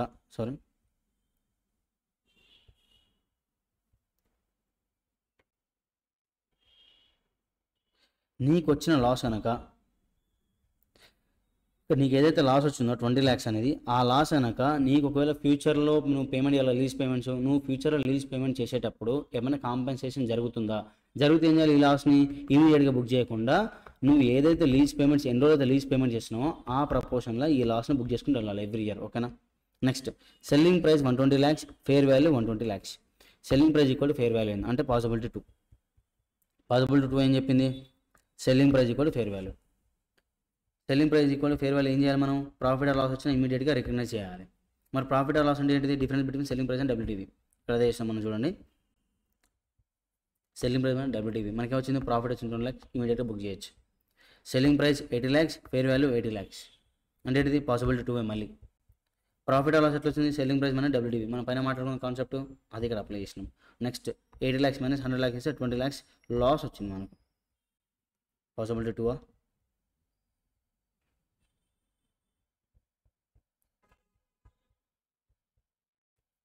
సరే, ఇక్కడ తప్పు రాసిన. ఓకే, ఇది పాసిబిలిటీ 2. ఇక్కడ రావాల్సిన పాయింట్ నేను తప్పు రాసిన చూడండి. ఇక్కడ ఏం చేయాలంటే ఇది అప్లై చేయాలి. ఎక్సెప్షన్ అనేది దీనికి, ఎక్సెప్షన్ అనేది ఎగ్జాంపుల్ 2కి అప్లికబుల్ అవుతుంది చూడండి ఇక్కడ. ఓకేనా, ఇక్కడ అప్లై కాదు. పాసిబిలిటీ 2కి మనం ఏం మాట్లాడుకున్న పైన, పాసిబిలిటీ 2కి ఇమీడియట్గా ప్రాఫిట్ ఆర్ లాస్ 2 ఇమీడియట్గా బుక్ చేయాలి. సో ఇక్కడ వచ్చిన ఏదైతే ఎగ్జాంపుల్ నెంబర్ 4 ఉందో ఆ 20 lakhs లాస్ అనేది ఇమీడియట్గా బుక్ చేయాలి. దీనికి ఎక్సెప్షన్ అప్లై కాదు. దేనికి ఎక్సెప్షన్ అప్లై అవుతుంది? ఎగ్జాంపుల్ నెంబర్ 2కి ఎక్సెప్షన్ అప్లై అవుతుంది. ఓకేనా, అది కొంచెం చూసుకోండి. Example number 5, selling price 130 lakh, fair value 120 lakhs. అంటే ఏమైంది? సెల్లింగ్ ప్రైస్ అనేది ఫేర్ వాల్యూ కంటే ఎక్కువ ఉంది. అదేంటిది? Possibility number 3. పాసిబిలిటీ నెంబర్ 3 ఉంటే ఆన్సర్ ఎట్లా చేయాలి? 2 step model. Up to fair value వరకు ప్రాఫిట్ లాస్ ఏం చేయాలి? ఇమీడియట్గా బుక్ చేయాలి. ఎంతైతే సెల్లింగ్ ప్రైస్ ఎక్సెస్ ఉంది, దేనికంటే ఫేర్ వాల్యూ కంటే మనం సెల్లింగ్ ప్రైస్ ఎంతైతే ఎక్కువ అమ్మినో ఆ ఎక్కువ అమౌంట్ ఏం చేయాలి? డెఫర్ చేయాలి. డెఫర్ చేయాలి. ఎట్లా చూద్దాం. Up to fair value profit loss ఎట్లా కనుక్కోవాలి? పాసిబిలిటీ 3 ఎట్లా చెప్పింది మనకు? Profit or loss equal to fair value minus book value. Fair value minus book value. Fair value ఎంత? 120 lakhs, book value 100 lakhs, profit 20 lakhs. ఏం చేయాలి? ఇమీడియట్గా బుక్ చేసుకోవచ్చు. Excess selling price over fair value deferred and booked over the expected usage of asset. Selling price minus fair value. Selling price minus fair value ఏమవుతుంది? Selling price అనేది fair value కంటే ఎంత ఎక్కువ అమ్ముకున్నా వచ్చింది. అంటే ఎంత ఎక్కువ అమ్ముకున్నాం? 10 లక్షలు అమ్మినాం. ఎంత వచ్చింది? ప్రాఫిట్. ఈ ప్రాఫిట్ని ఇమీడియట్గా బుక్ చేయొద్దు. ఎట్లా బుక్ చేయాలి? ఏ రేషియోలో బుక్ చేయాలి? మనం ఏదైతే లీజ్ బ్యాక్ తీసుకున్న అసెట్ ఉందో ఆ అసెట్ని మనం ఎన్ని రోజులు వాడదాం అనుకుంటున్నాం, ఎన్ని సంవత్సరాలు అయితే వాడదాం అనుకుంటున్నాం అన్ని సంవత్సరాలకి ఈక్వల్గా ట్రాన్స్ఫర్ చేసుకుంటూ పోవాలి. ఓకేనా, ఇలా డిఫర్ చేయాలి. ఇంకోటి, సెల్లింగ్ ప్రైస్ 90,000 అనేది, ఫేర్ వాల్యూ 80,000. అంటే ఇక్కడ ఏమైంది? సెల్లింగ్ ప్రైస్ అనేది మోర్ దెన్ ఫేర్ వాల్యూ అయింది. అప్పుడు ఏం చేయాలి? Up to fair value loss or profit ఏం చేయాలి? ఇమీడియట్గా బుక్ చేయాలి. డిఫరెన్స్ ఏంటిది? Fair value minus book value కదా. లాస్ వచ్చింది 20 lakhs. ఈ 20 lakhs ఏం చేయాలి? లాస్ని ఇమీడియట్గా బుక్ చేయాలి. Excess selling price over fair value ఎంత మినిమడా? సెల్లింగ్ ప్రైస్ మైనస్ చేస్తే 10 lakhs వచ్చింది. ఈ ప్రాఫిట్ ఏం చేయాలి? సేమ్ ఇక్కడ ఏదైతే మాట్లాడుకున్నామో over a period of time book చేయాలి. అసెట్ అయితే ఎన్ని రోజులు అయితే నువ్వు వాడదాం అనుకుంటున్నామో అన్ని రోజులు ఏం చేయాలి? డెఫర్ చేసుకుంటూ వెళ్ళాలి. ఇది sale and lease back complete accounting. Next, నార్మల్గా క్యాలిక్యులేషన్ పాయింట్ ఆఫ్ ఎగ్జామ్లో ఒకవేళ క్వశ్చన్లో బిగినింగ్ ఆఫ్ ది ఇయర్ అని ఇచ్చింది అనుకోండి, బిగినింగ్ ఆఫ్ ది ఇయర్ అనుకోండి, ఎట్లా క్యాలిక్యులేట్ చేయాలని అంటే బిగినింగ్ ఆఫ్ ది ఇయర్ అంటే మీనింగ్ అంటే లీజ్ రెంట్ అనేది ఇయర్ బిగినింగ్ లేదా ఇయర్ బిగినింగ్లో మనం పే చేస్తాం. ఇయర్ బిగినింగ్లో పే చేస్తాం, ఇయర్ బిగినింగ్లో రిసీవ్ అవుతుంది. మరి ఇయర్ బిగినింగ్లో 0th ఇయర్లో నీకు అమౌంట్ వస్తే దాన్ని డిస్కౌంట్ చేయాలి, చేయకూడదు. సో 1 తీసుకోవాల్సి ఉంటుంది దీనికి. అదే నీకు ఇయర్ ఎండ్ అని ఇచ్చిన క్వశ్చన్లో అంటే ఏంటిది?